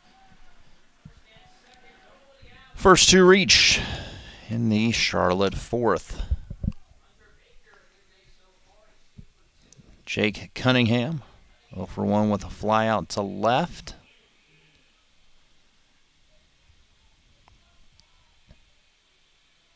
Back and forth affair continues to swing both ways.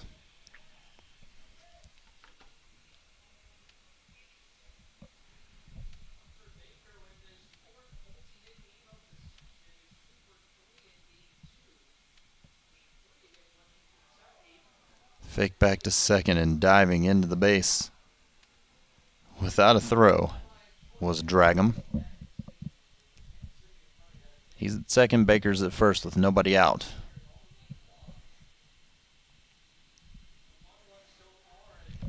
And that must have been low, ball 1. In the FAU dugout and the Charlotte dugout, we've heard it as well. I'm unimpressed.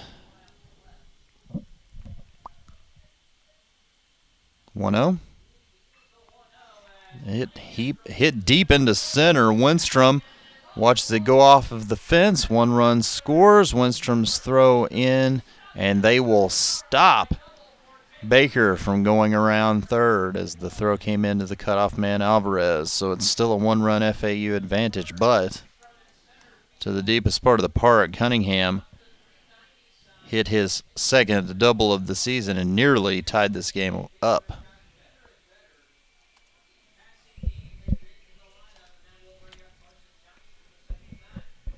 Here comes John McCormack out of the FAU dugout, which generally precludes a pitching change. And again with Haggerty warming up in a hurry, he'll make his way out of the pen. Cooley's day is done. Not what the Owls wanted as they go to the pen in the 4th.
So the Owls clinging to a 1-run lead. They turn to Thomas Haggerty here in the home fourth with second and third and nobody out, and that's going to give up the lead on the first pitch. Or not give up the lead, it's going to tie it. One pitch, 1 run batted in, tie game.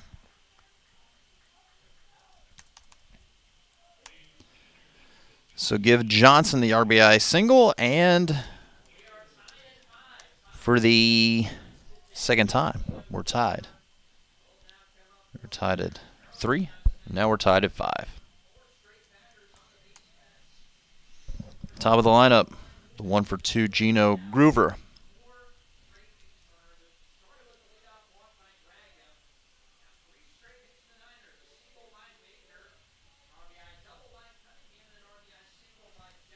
First pitch strike from Haggerty, 0-1 on the season. Tommy's pitched in 5 games, hasn't given up a run. Of course, that one doesn't go against him either. It's inherited. Foul ball back, 0-2. 5 games, 6 1/3 innings, 5 hits, no runs, 4 walks, and 7 strikeouts for the right-hander, but still has a long road to hoe in this home half of the fourth with the go-ahead run at third and more on the base pass at first. Outside 1-2. Groover doubled his last, or singled, I should say, his last time up and scored.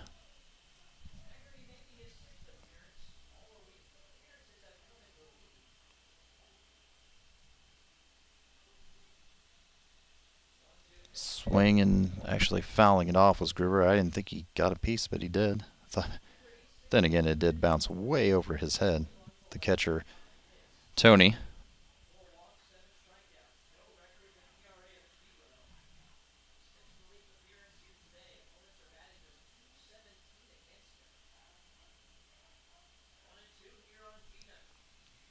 And a swing and a miss in and out of the glove of Tony, but nowhere for Groover to go with the runner at first, so he's out. 1 away. Here comes Austin Knight. I wonder if there's some consideration potentially to load the bases here, because Cooley did not have an answer for Knight.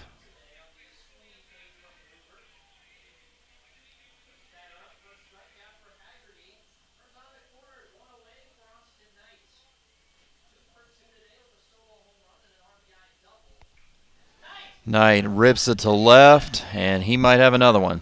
No, it bounces off the wall. It's going to score 2, and Austin Knight has been all that is advertised, as now Charlotte has the lead.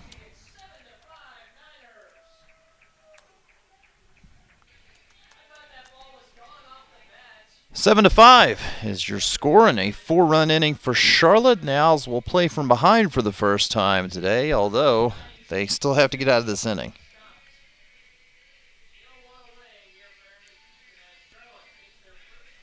Aaron McKeithen twice has grounded out to short. So the offensive pendulum swings Charlotte's way.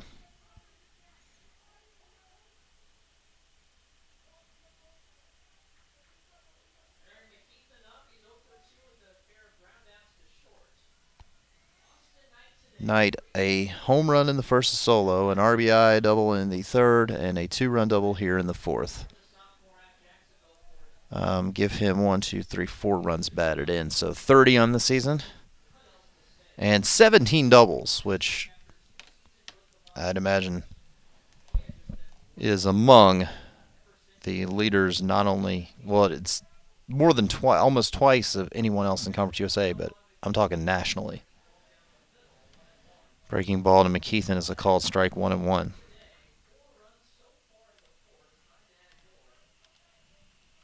Well, the Owls had every opportunity in the top half of this inning to really break things open and didn't. They got 2 runs and not enough, it seems, on a night like tonight. Foul ball back, 1-2.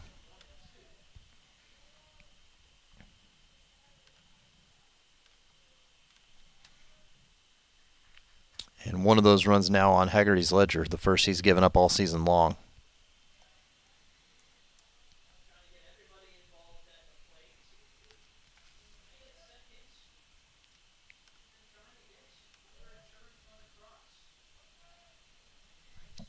1-2 pitch to the Charlotte catcher. Is on the ground to short again. Alvarez bobbles it. He may have had a throw there. We'll wait and see.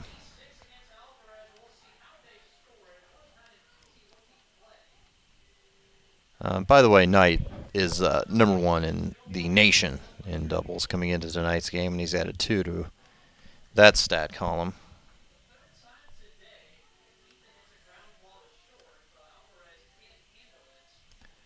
Well, all hands, all runners safe. They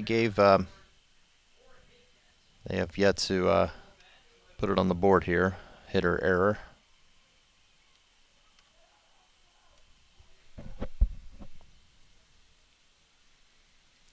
Well, the inning continues as we're going to get Butcher to the plate with still just 1 out. They have said that is an error. Into left, hit well, and Hardigan backtracking. That's going to score a run.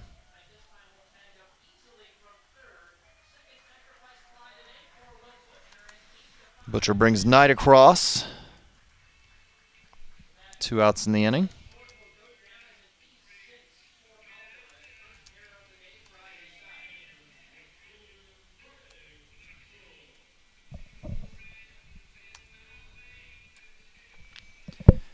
So making an 8-5 game with 2 outs.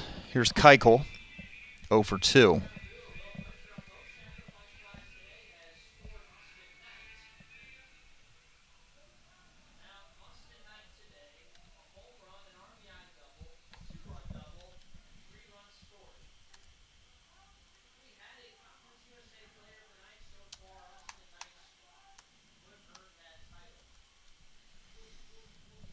First pitch missed to Keuchel, 1-0.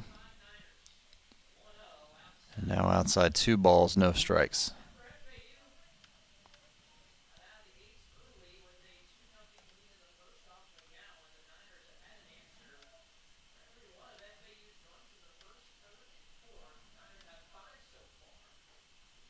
Now 3-0 to Keuchel.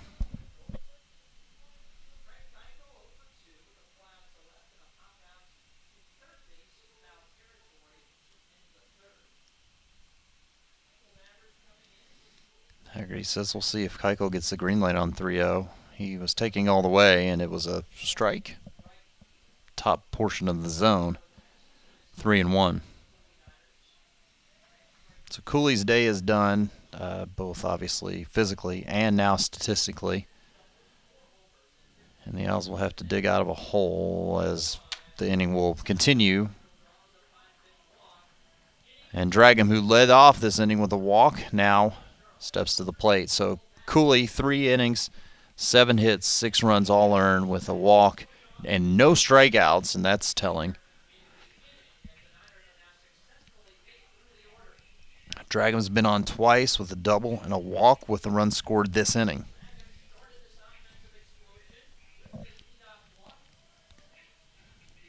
Well, the Owls have seen larger deficits early in games, late in games, and they've successfully recovered. And they've had McGowan on the ropes. We'll see if he returns for the 6th or not. Breaking ball over for strike 1 from Haggerty.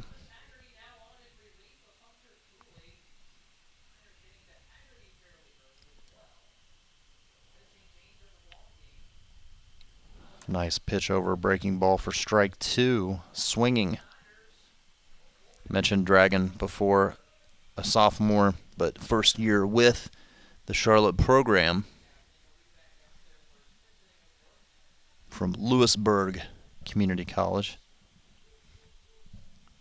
and originally from Mechanicsville, Virginia.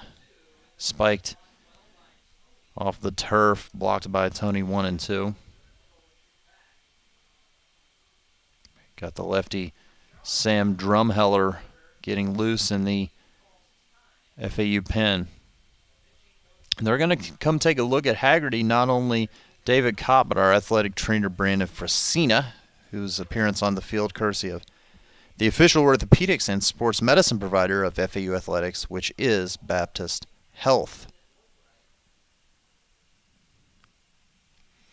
Whenever I leave the field, if I remember, I'll tell Brandon, well, I hope I don't see you tonight on the field.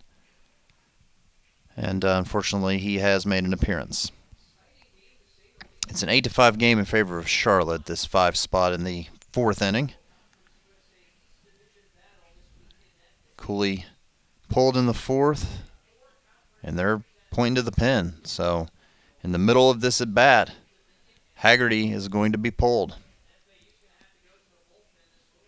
As Drumheller was warming up quickly and now out of the pen to relieve Mr. Haggerty.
All right, so Sam Drumheller comes on with a 1-2 count and puts it off of the turf for ball 2.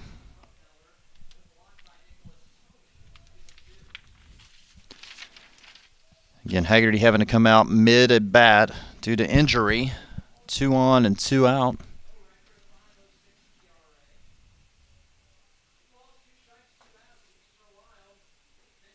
And just high, make it a full count to drag 'em.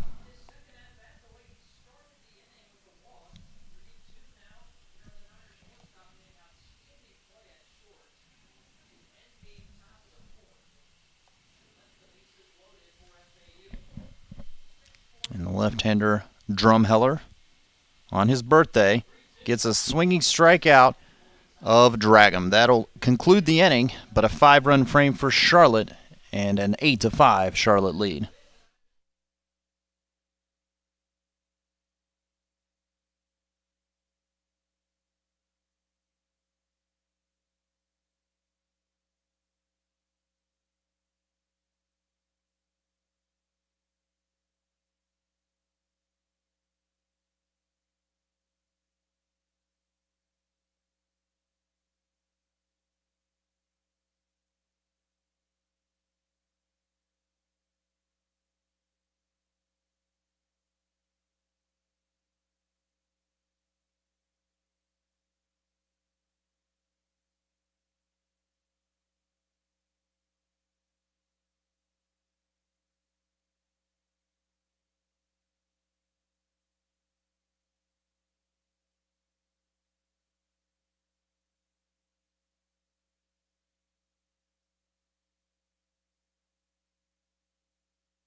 All right, the Owls trail for the first time today. It's 8-5 going to the top of the 5th inning.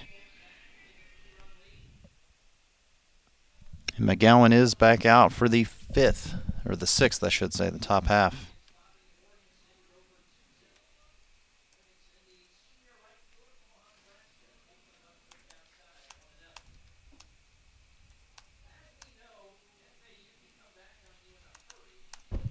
So Bobby Morganson up 0 for 2. Takes ball 1. On the 90th pitch of the night for McGowan, even with him back out there, I wonder how much longer he'll go. Took something off that one, and Morganson was ahead of it. 1 ball, 1 strike. Morganson, DeSantolo, and Lowe in the FAU 6th, trailing by 3. Inside, and that must have scraped across Morganson's leg as he's hit by a pitch. The third batter hit. It's the third batter hit by 4 pitches in the game today by McGowan. He hit Hardigan twice in the same at bat, but one was considered a strike. Jared DeSantolo was 1 for 2, singled and scored his last time up. McGowan had hit 3 batters in his previous 35 innings of work coming into the game and has hit 3 batters here tonight.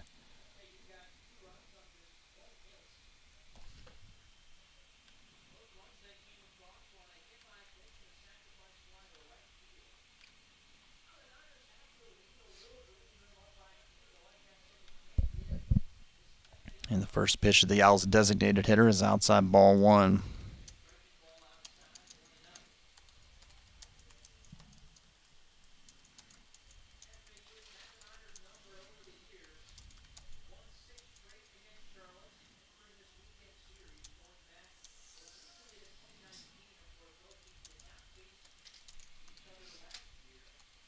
Throw over to first, and Morgans is back in safely.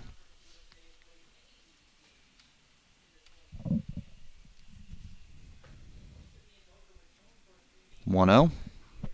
DeSantolo skies it to the right side, and that'll be into the area there between the Charlotte dugout and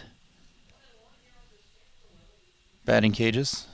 Sort of the auxiliary, almost bullpen area without a bullpen, because Charlotte is able to warm up their pitchers back beyond the right field fence.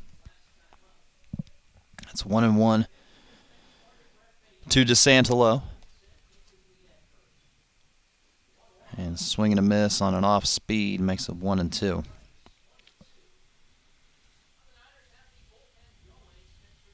There's only been zeros put up in this game on either side in the second inning. FAU scored twice in the first and led 2-1 after the first. Neither team scored in the second. Murray's home run made it 3-1 in the top of the third. Then Charlotte scored twice to tie it. And then in the fourth, FAU scored twice and had the chance, honestly, for a lot more. Had the bases loaded on two separate occasions in that inning, and the runs scored on a sac fly and a hit by pitch with the bases loaded. That made it 5-3, and then Charlotte scored 5 times in the bottom half. Here's a grounder to second that's going to retire the lead runner, Morganson, but not DeSantalo.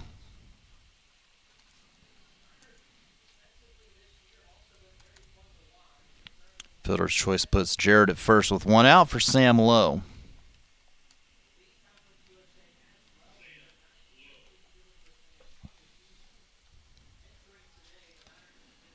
Lowe was hit by a pitch his last time up and scored. 0 for 1 otherwise.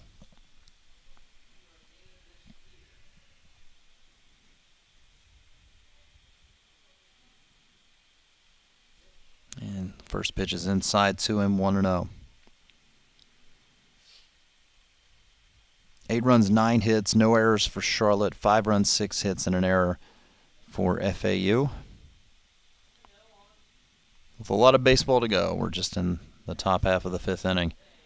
Lowe comes up Ipney on a pitch tailing out of the zone, 1-1, and we'll get pitch 100 from McGowan in just a moment.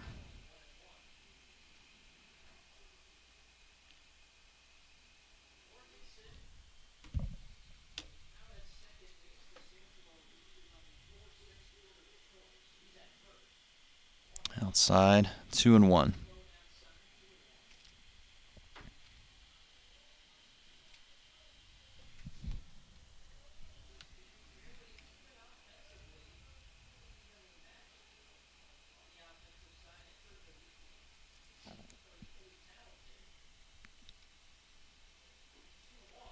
And Lowe, 3-1.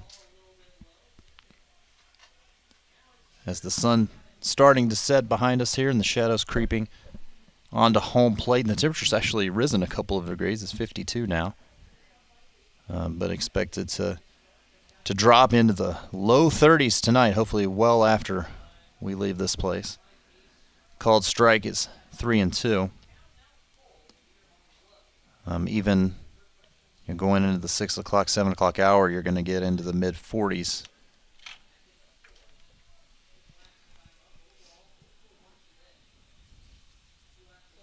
With DeSantalo at first, the payoff is hit to third. This might be 2. To short for 1, to first for 2.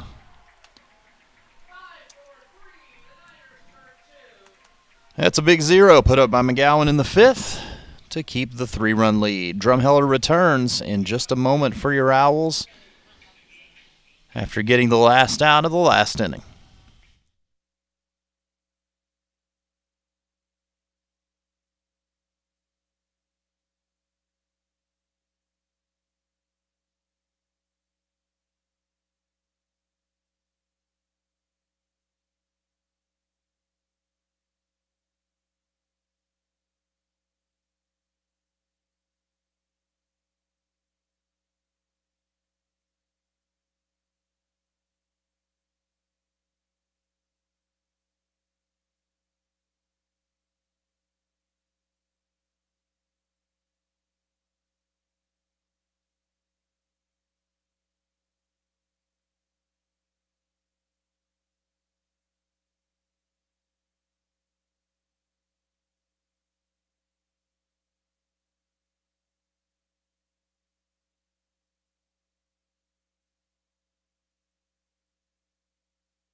Didn't get a chance to talk about it much last inning as Drumheller came on in the middle of an at-bat, but it is his birthday today.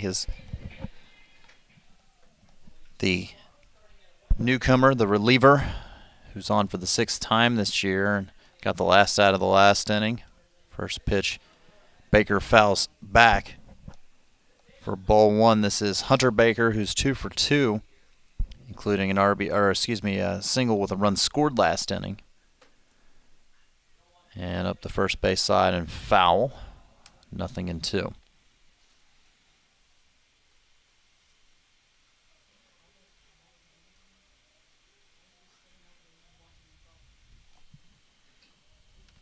On the year, Sam, no record of 5.06 ERA. Must have been outside. 1-2. Hit the spot right where Tony set up.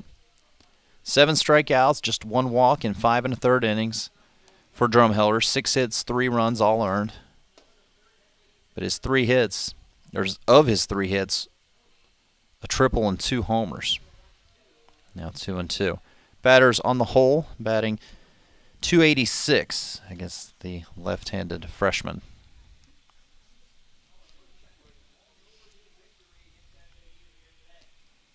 And the 2-2 is hit the opposite way to left, but Hardigan will come on and put it away. First time Baker is retired today. Here's Jake Cunningham. Cunningham had the RBI double the last time up to Chase Cooley.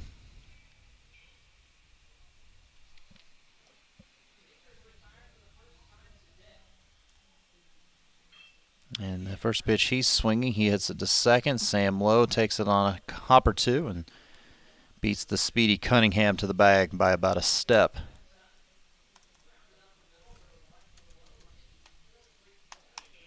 Two up, 2 down. Next up, Carson Johnson. Johnson singled on the first pitch he saw from Thomas Haggerty to tie the game last inning. So he's 1 for 2.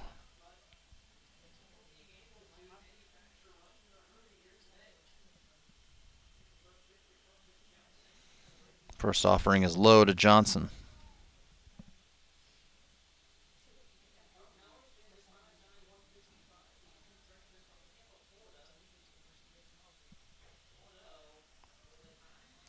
Now make it 2-0 to the Charlotte second baseman.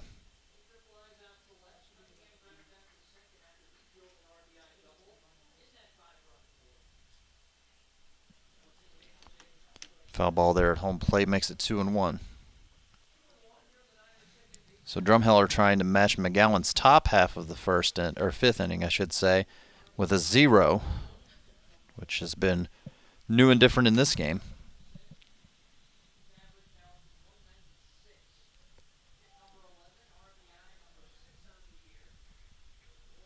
(2-1). On the ground to second. Lowe was playing him perfectly. A 1-2-3 inning for Sam Lowe. And a quiet 5th inning on both sides. It stays 8-5 in favor of Charlotte. We'll go to the 6th. City Electric Supply is a family-owned electrical wholesale business dedicated to providing the best service and support for customers in the residential, commercial, and industrial market. Since 1983, City Electric Supply will bring Jackson Winston to the plate to lead things off against Bryce McGowan momentarily.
Trailing by 3, Jackson Winstrom, Wilfredo Alvarez, and Mitchell Hardigan in the FAU 6th inning.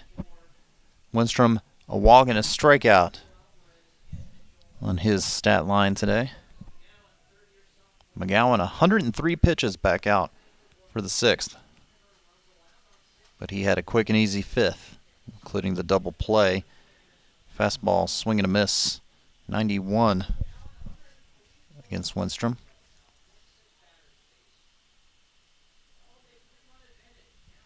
Oh, 1. Bounces it across.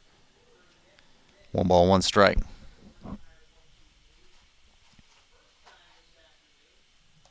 Last inning, a hit batter, but a fielder's choice and a double play meant that McGowan faced the minimum.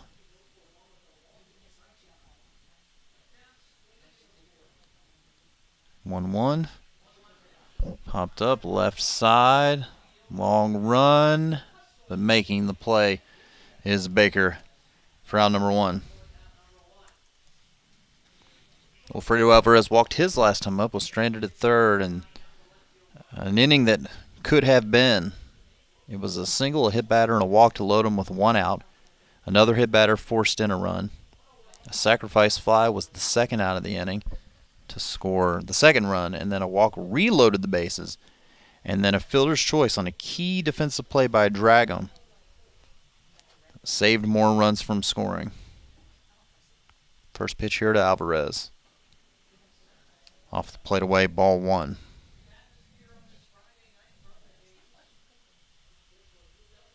House came into tonight as the only undefeated team left in Conference USA play. Alvarez puts a shot into this as it bounces in front of the right fielder, in front of Keuchel. FAU's 7th hit this evening. With 1 down, Mitch Hardigan. Hardigan's been on twice. Single in the first, and after a fly out in the second, he was hit with the bases loaded to force in a run in the 4th. And again, that was the second pitch of the at-bat he was hit.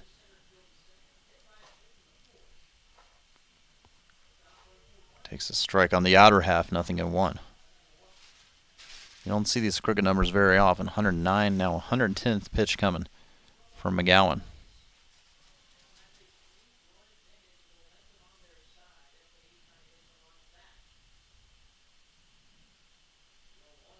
Bounced in again.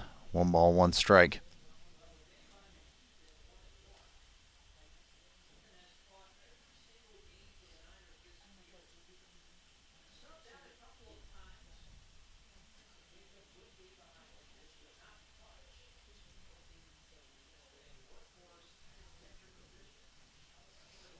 Yeah, strike call at the knees. Haven't seen that pitch strike very much this evening. 1-2.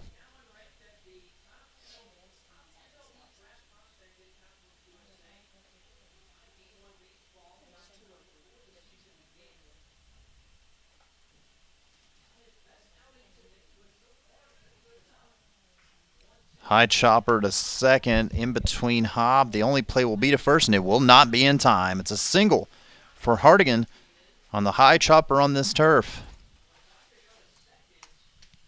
2 on and 1 out for Nolan Shanuel, representing the tying run. Nolan just missed a grand slam his last time up. He didn't get enough loft on it. It was a sac fly. And he has an RBI double as well.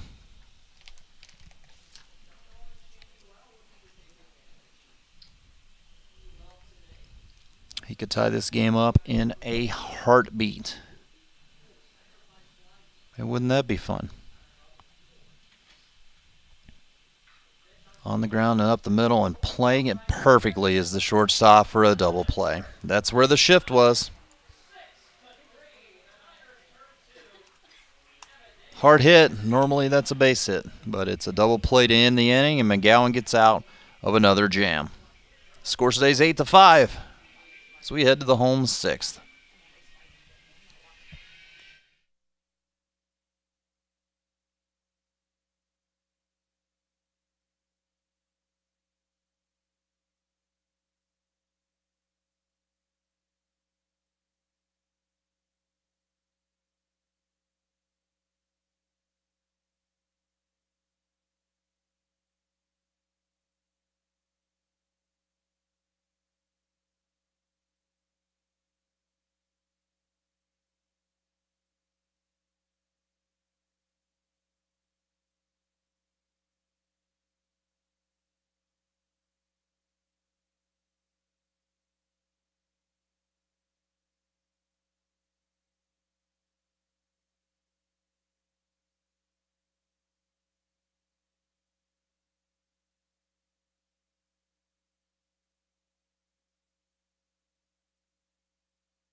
Double plays have been Charlotte's best friend here in what was a back-and-forth affair. The last 2 innings have both ended courtesy of ground-out double plays, and it's an 8-5 advantage for the 49ers. They'll have coming to the plate this inning Groover, Knight, and McKeithen, the top of the lineup, and Sam Drumheller, as all 4 batters he's faced, he has retired. First pitch, ball 1. Again, he came on in the middle of an at-bat and completed the strikeout of Dragum back in the 4th, and then had a 1-2-3 5th. Gets just misses 2-0.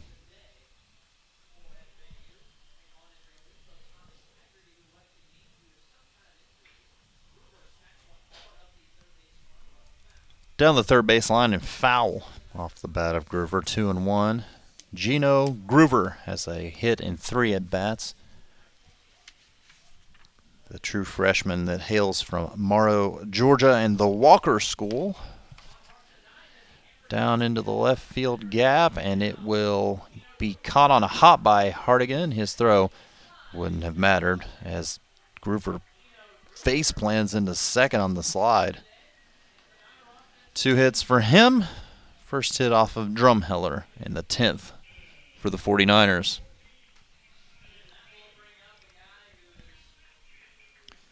Now Austin Knight with first base open. Do you consider it here, even with nobody out? Because all he's done today is a solo homer, a double, and a 2-run double, and has 4 runs batted in, has 3 runs scored.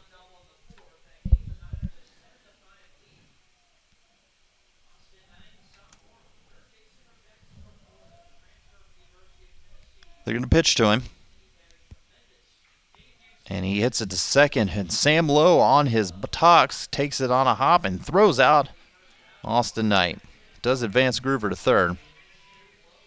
That was scalded the opposite way, but nice play by Sam Lowe.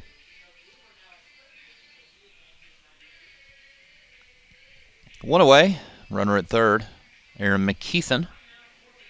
Last time he grounded one, it was to shortstop, to Alvarez, who bobbled it for an error. All 3 times he's grounded it to shortstop. And the infield is in with a shift, which you don't see that often. Fouled straight back by McKeithen. 0-1.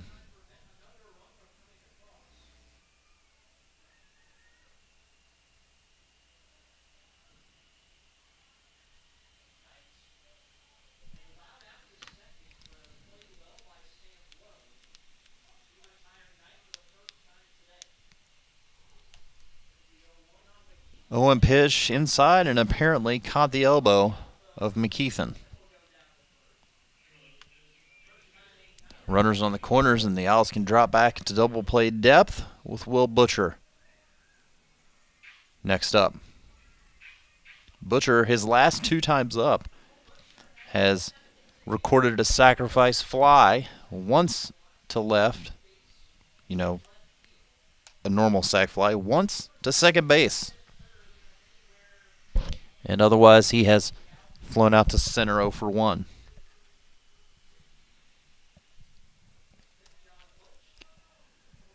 First pitch inside, ball 1.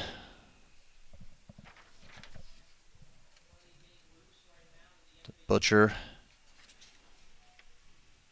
the right-handed swinger. He's the DH. He's listed as an infielder. Hits it to third, and the only play that Murray will have to first.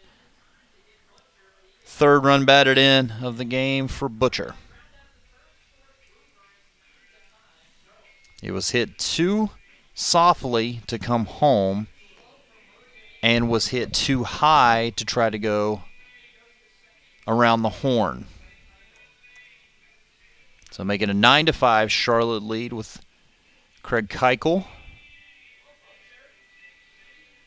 Keuchel 0 for 2 with a walk.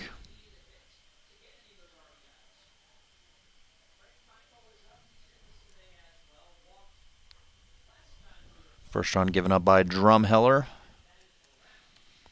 First pitch taken upstairs by Keuchel. Spilled just like Dallas. Keuchel, the Astros now White Sox pitcher, Keuchel, Keuchel.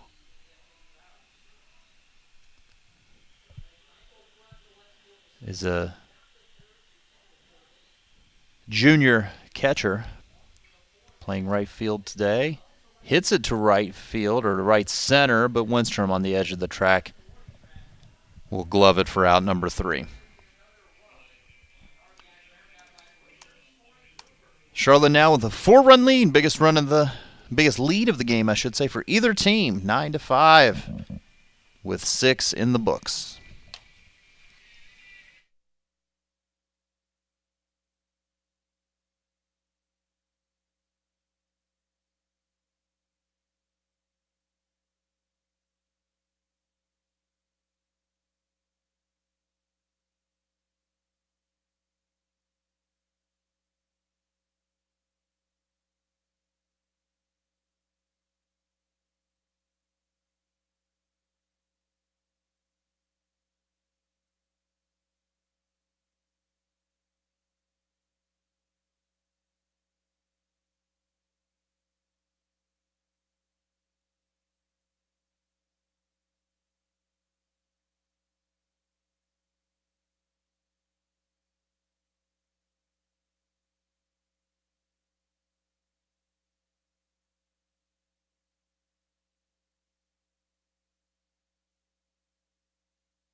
All right, Charlotte's going to go to the bullpen for the first time here tonight as Bryce McGowan's 6-inning start is over, and he exits with the lead.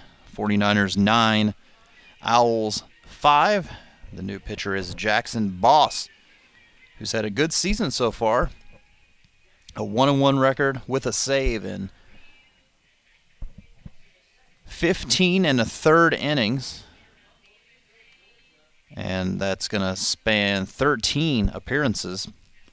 Boss has held opposing hitters to a 148 average, has 13 strikeouts, does have 8 walks and 4 hit batters in 15 1/3, but the batters don't hit and don't score against him, as it seems, or at least on paper.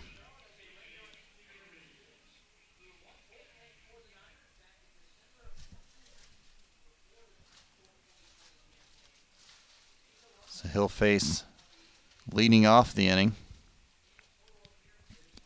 B.J. Murray, who squares the bunt, but the ball was low, and it is ball 1.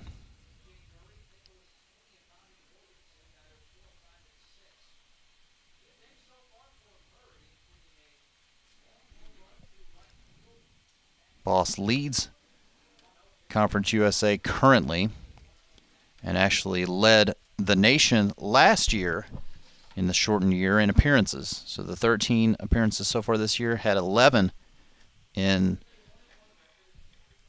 well, not a ton of games last season. I mean, the Owls had 16. We'll look and see how many the 49ers had. It's 1-1. And Murray, a short hopper to behind the second base bag, and it's actually the shortstop, Dangum, that comes across. Drag him, cut in front of his teammate Johnson, and threw out B.J. Murray.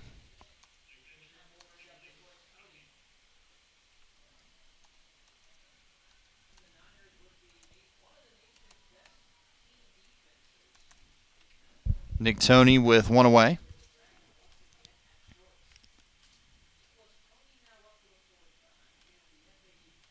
Now, last season, Charlotte, at the time of the season ending, had played 17 games, and Boss had pitched in 11 of them.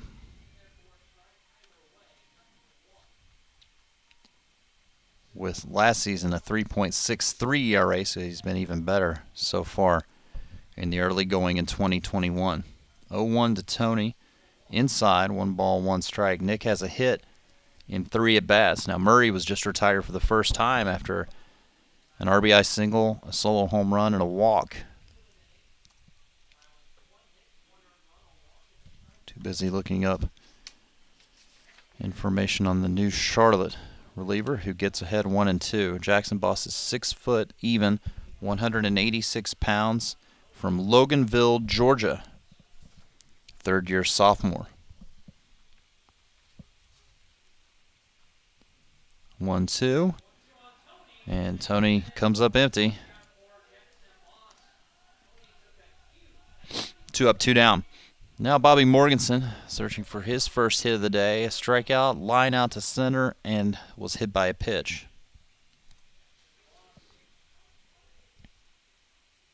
Semi-shift on Bobby with dragging the shortstop. Shifted towards the second base bag. He's still on the left side, but he's deep in the grass. First pitch strike called.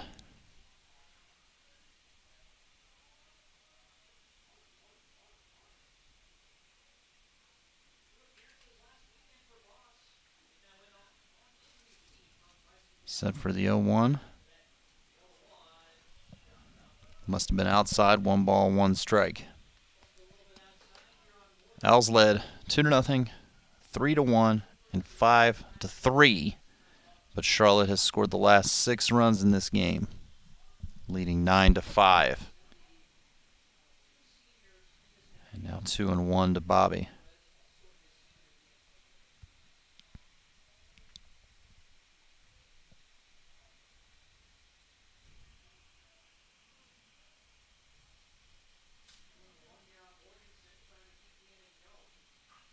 Bobby, high fly ball, deep right field, but he was ahead of it and pushed it foul.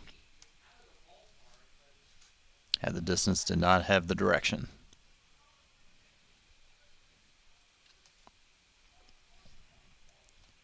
So the count goes 2-2 to the FAU right fielder.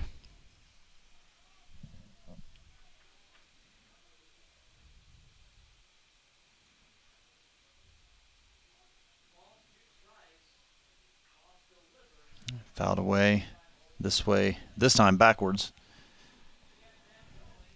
And the count holds.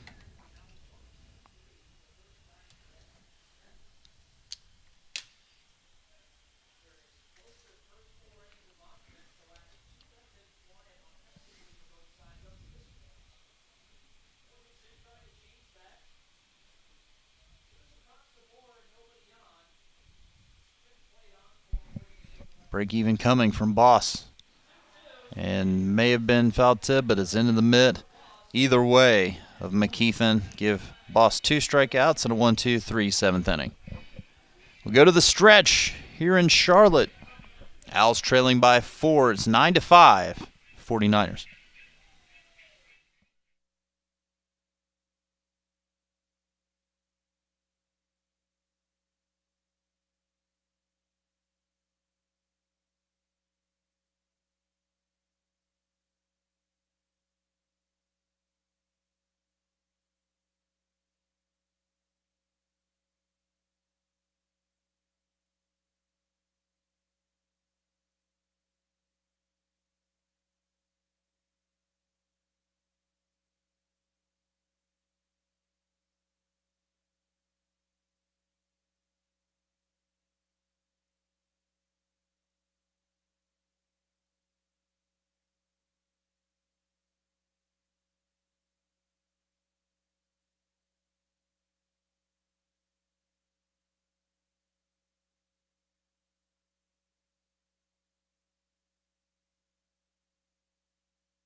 Got Dragon, Baker, and Cunningham due up in the Charlotte 7th. Sam Drumheller back out for his 3rd full inning of work. And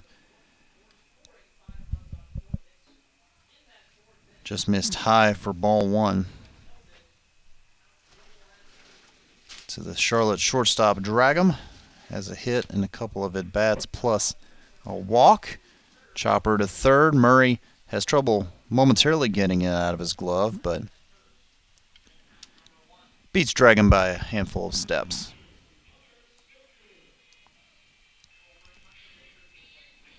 Hunter Baker is 2 for 3.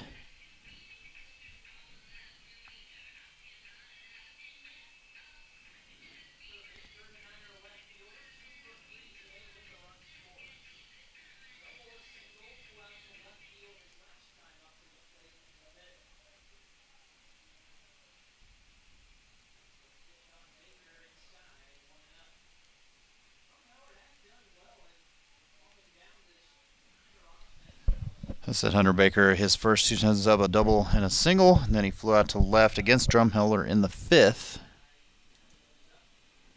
It's a 1-1 count in this lefty-lefty matchup.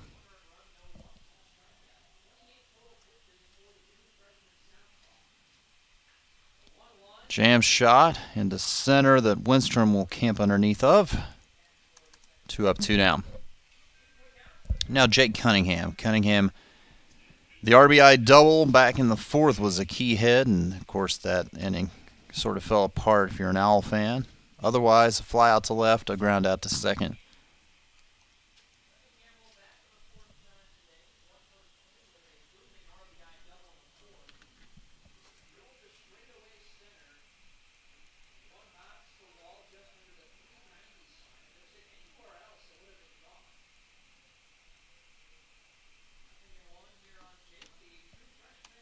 Oh, 1. Right down the pipe. 0-2 from Drumheller.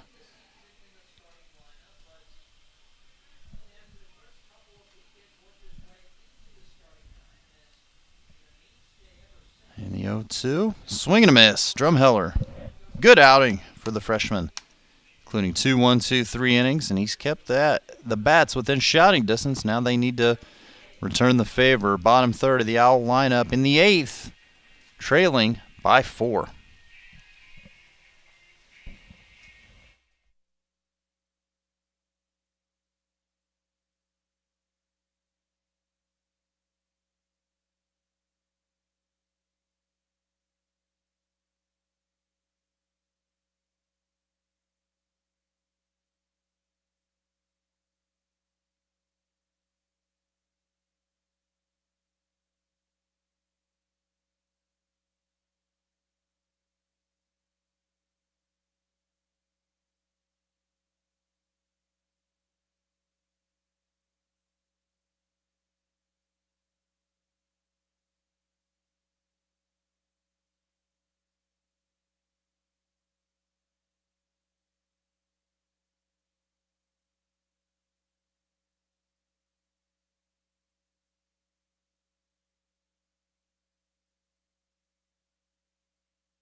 Owls need a couple, need a few. Trailing by 4, 9-5. Jared DeSantolo leads it off against Jackson Boss, who fired a 1-2-3 7th and gets a first pitch strike here.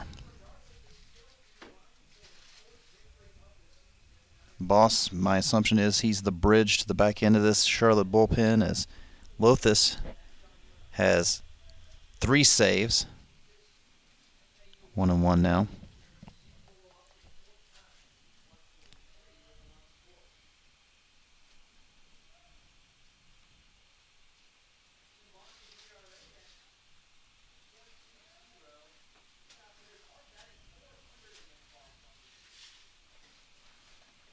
And Lowe make it 2-1.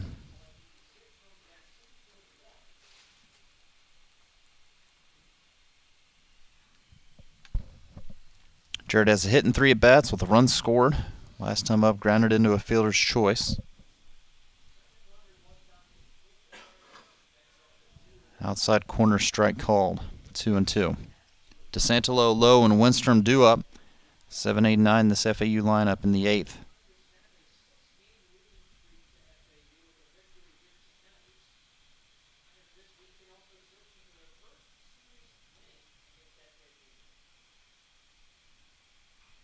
Two is fouled out of play. To our left. Count holds.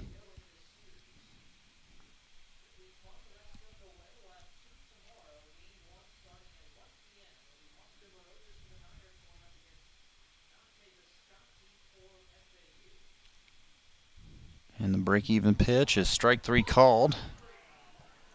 3 straight strikeouts for Boss. DeSantolo's still in the box questioning that call, and well, it's not going to change the umpire's mind.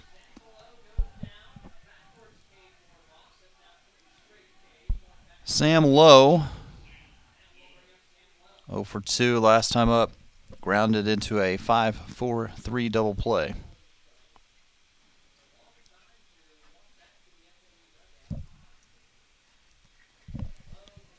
First pitch, strike, 0-1.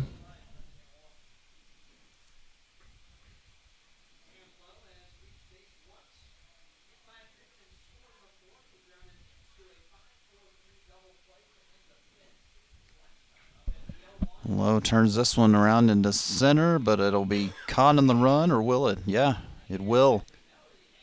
By Cunningham. Lowe standing on first base. No, safe. It hit the ground. So Lowe sitting on first base. Cunningham could not hang on.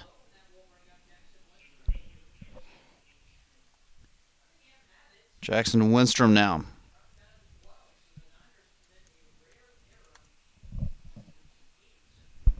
Cunningham charged with the error in center field.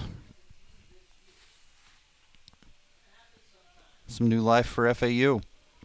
Winstrom, pitch at the knees for strike 1.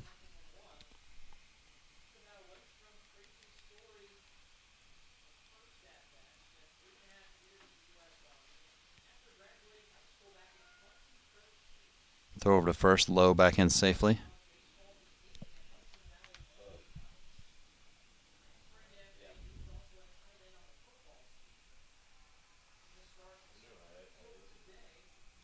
Oh, 1. Fouled back beyond home plate. 0-2. Jackson a quiet day besides the walk, a strikeout, and a fly out to left on a long run by Baker.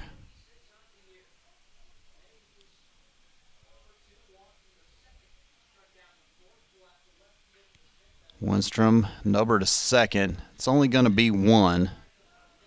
Johnson does throw Winstrom out. Ball wasn't hit hard enough to attempt a third double play. So Alvarez with 2 down.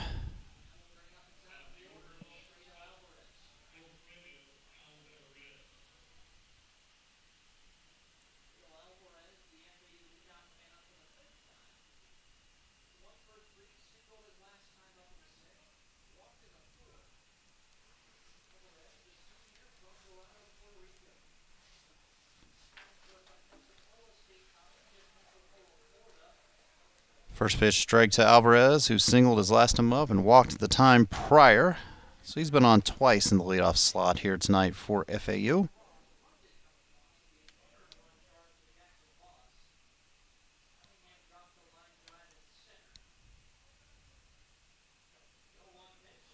And that one hits Alvarez, so yet another hit batter for this FAU lineup.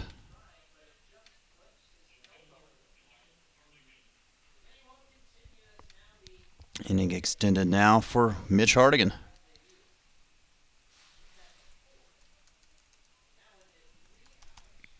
First and second and 2 outs. Hardigan today twice with singles, plus he was hit by a pitch with the bases loaded. Well, this game seems to have the excitement's died down a little bit. I mean, the tie runs on deck here in the FAU eighth. Here's a snap throw to second, low back end standing.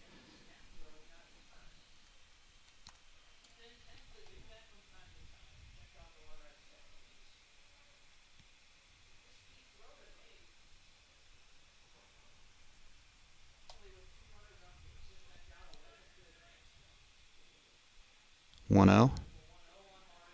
That was right down the pipe, even if... Oh. Not a strike, and apparently did not go around.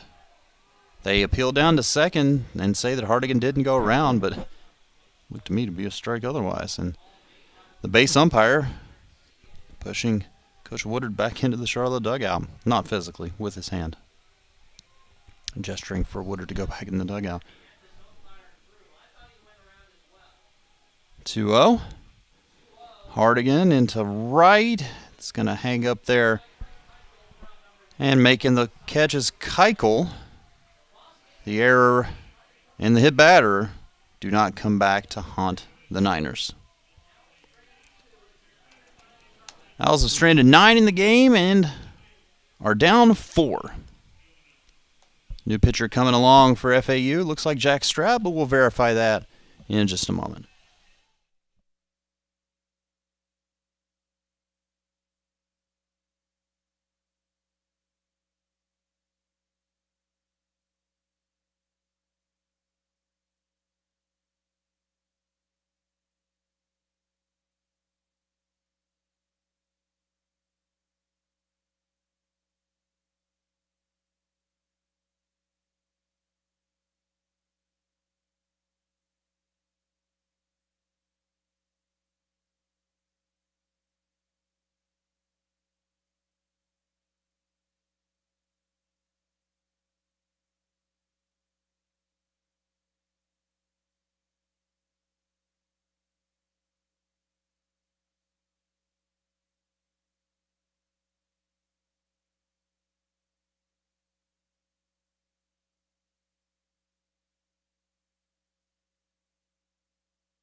The Owls will try to keep it at 4 and send it to their bats for what could potentially be the final time tonight. If they're to do the former, it'll be up to Jack Stroud, confirmed. Stroud to face Johnson, then Groover and Knight.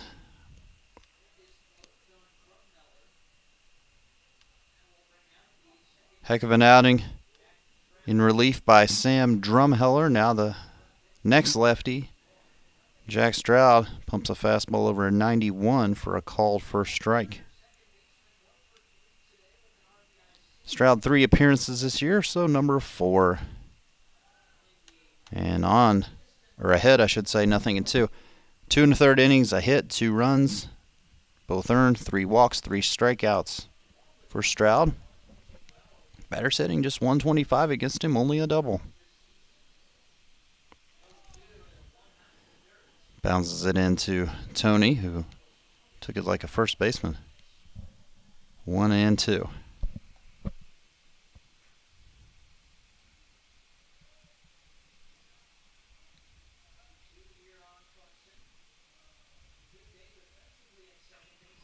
In the air to left, Hardigan having trouble finding it. That sun is wreaking a bit of havoc, but it's a bloop single. He wouldn't have read that off the bat. You're not coming away with it. Single for Johnson, give him his second hit of the night. Now the lineup turns over for the fifth time to Gino Groover, who also has 2 hits. The 49ers as a whole, 11 hits in the game.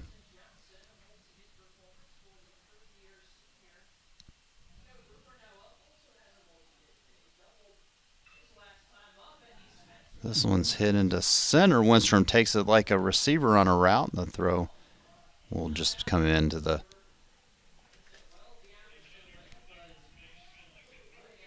cutoff to Sam Lowe.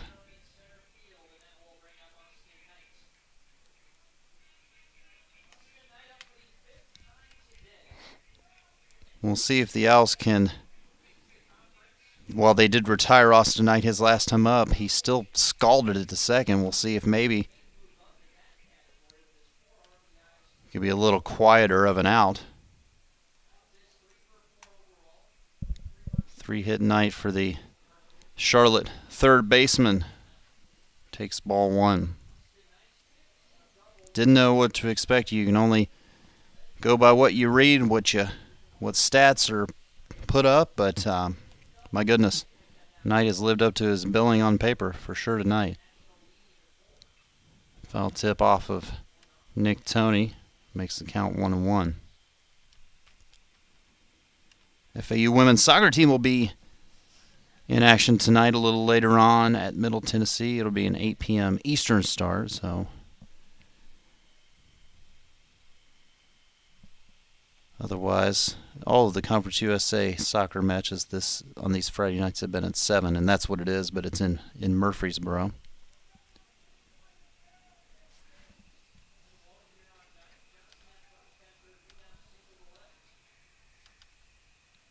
One pitch popped up right side, and it will be a quiet out for Knight as Lowe puts it away.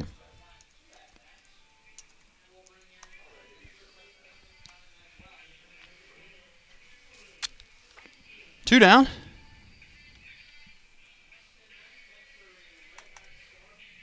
Now Aaron McKeithen. McKeithen on for the last 2 times, although once was by error, once he was hit by a pitch. With the runner going, here's the throw down and out at second base. Taking it on the short hop with the tag, Sam Lowe, to end the inning.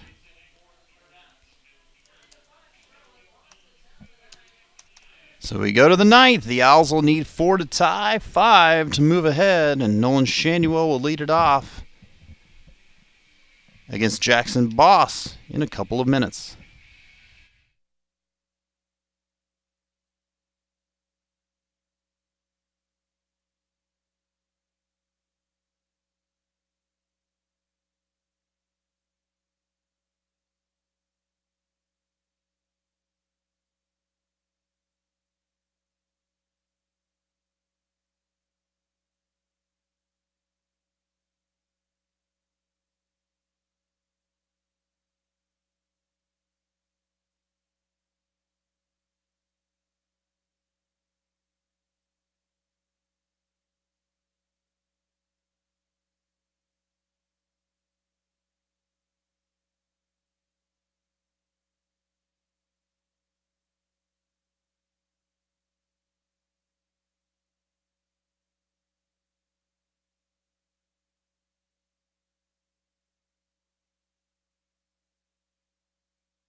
Last chance for the Owls, trailing by 4, trying to, well, they did it against Marshall last time out.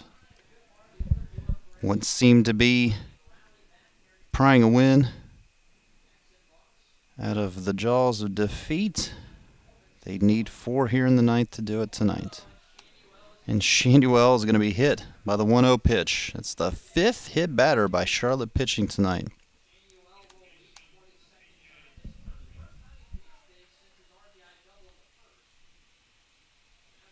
So with the lead runner on, here's B.J. Murray. McGowan hit 3, Bosses hit 2. B.J. Murray, a 2 for 3 night so far. Takes the first pitch strike. A home run in the 3rd after an RBI single in the 1st since he's walked and grounded out to short. And he's down in the count, 2 strikes.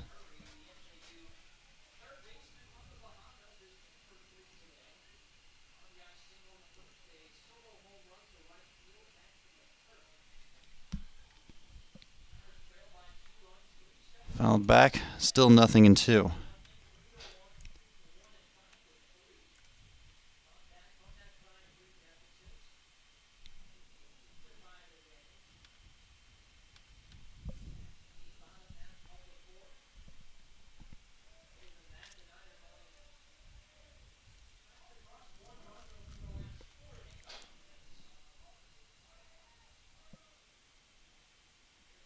Bounces in and behind Murray, but Shinwell not going anywhere.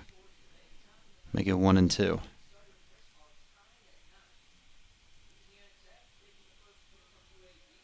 Owls' 5-game winning streak on the line here, and 4-0 start in Conference USA play.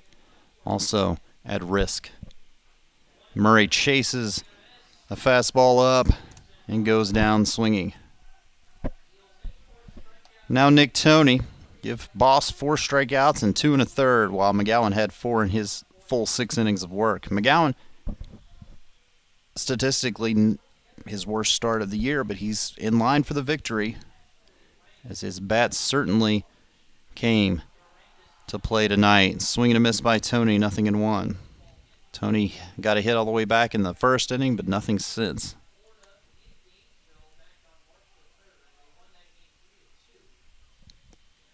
1. Check swing, and the appeal is not necessary. 1 ball, 1 strike. No appeal asked for.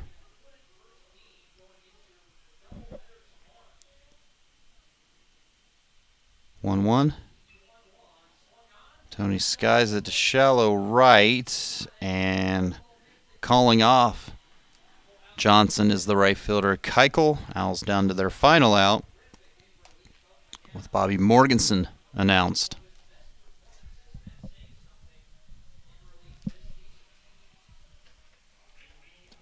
Boss will actually be in line for the save of the 3-inning variety here, if he completes it.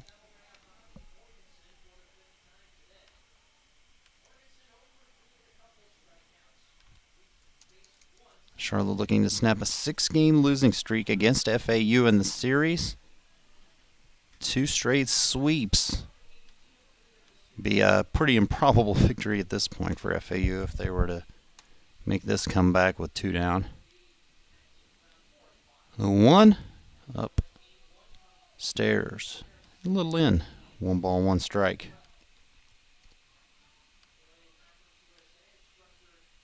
We'll be back on the air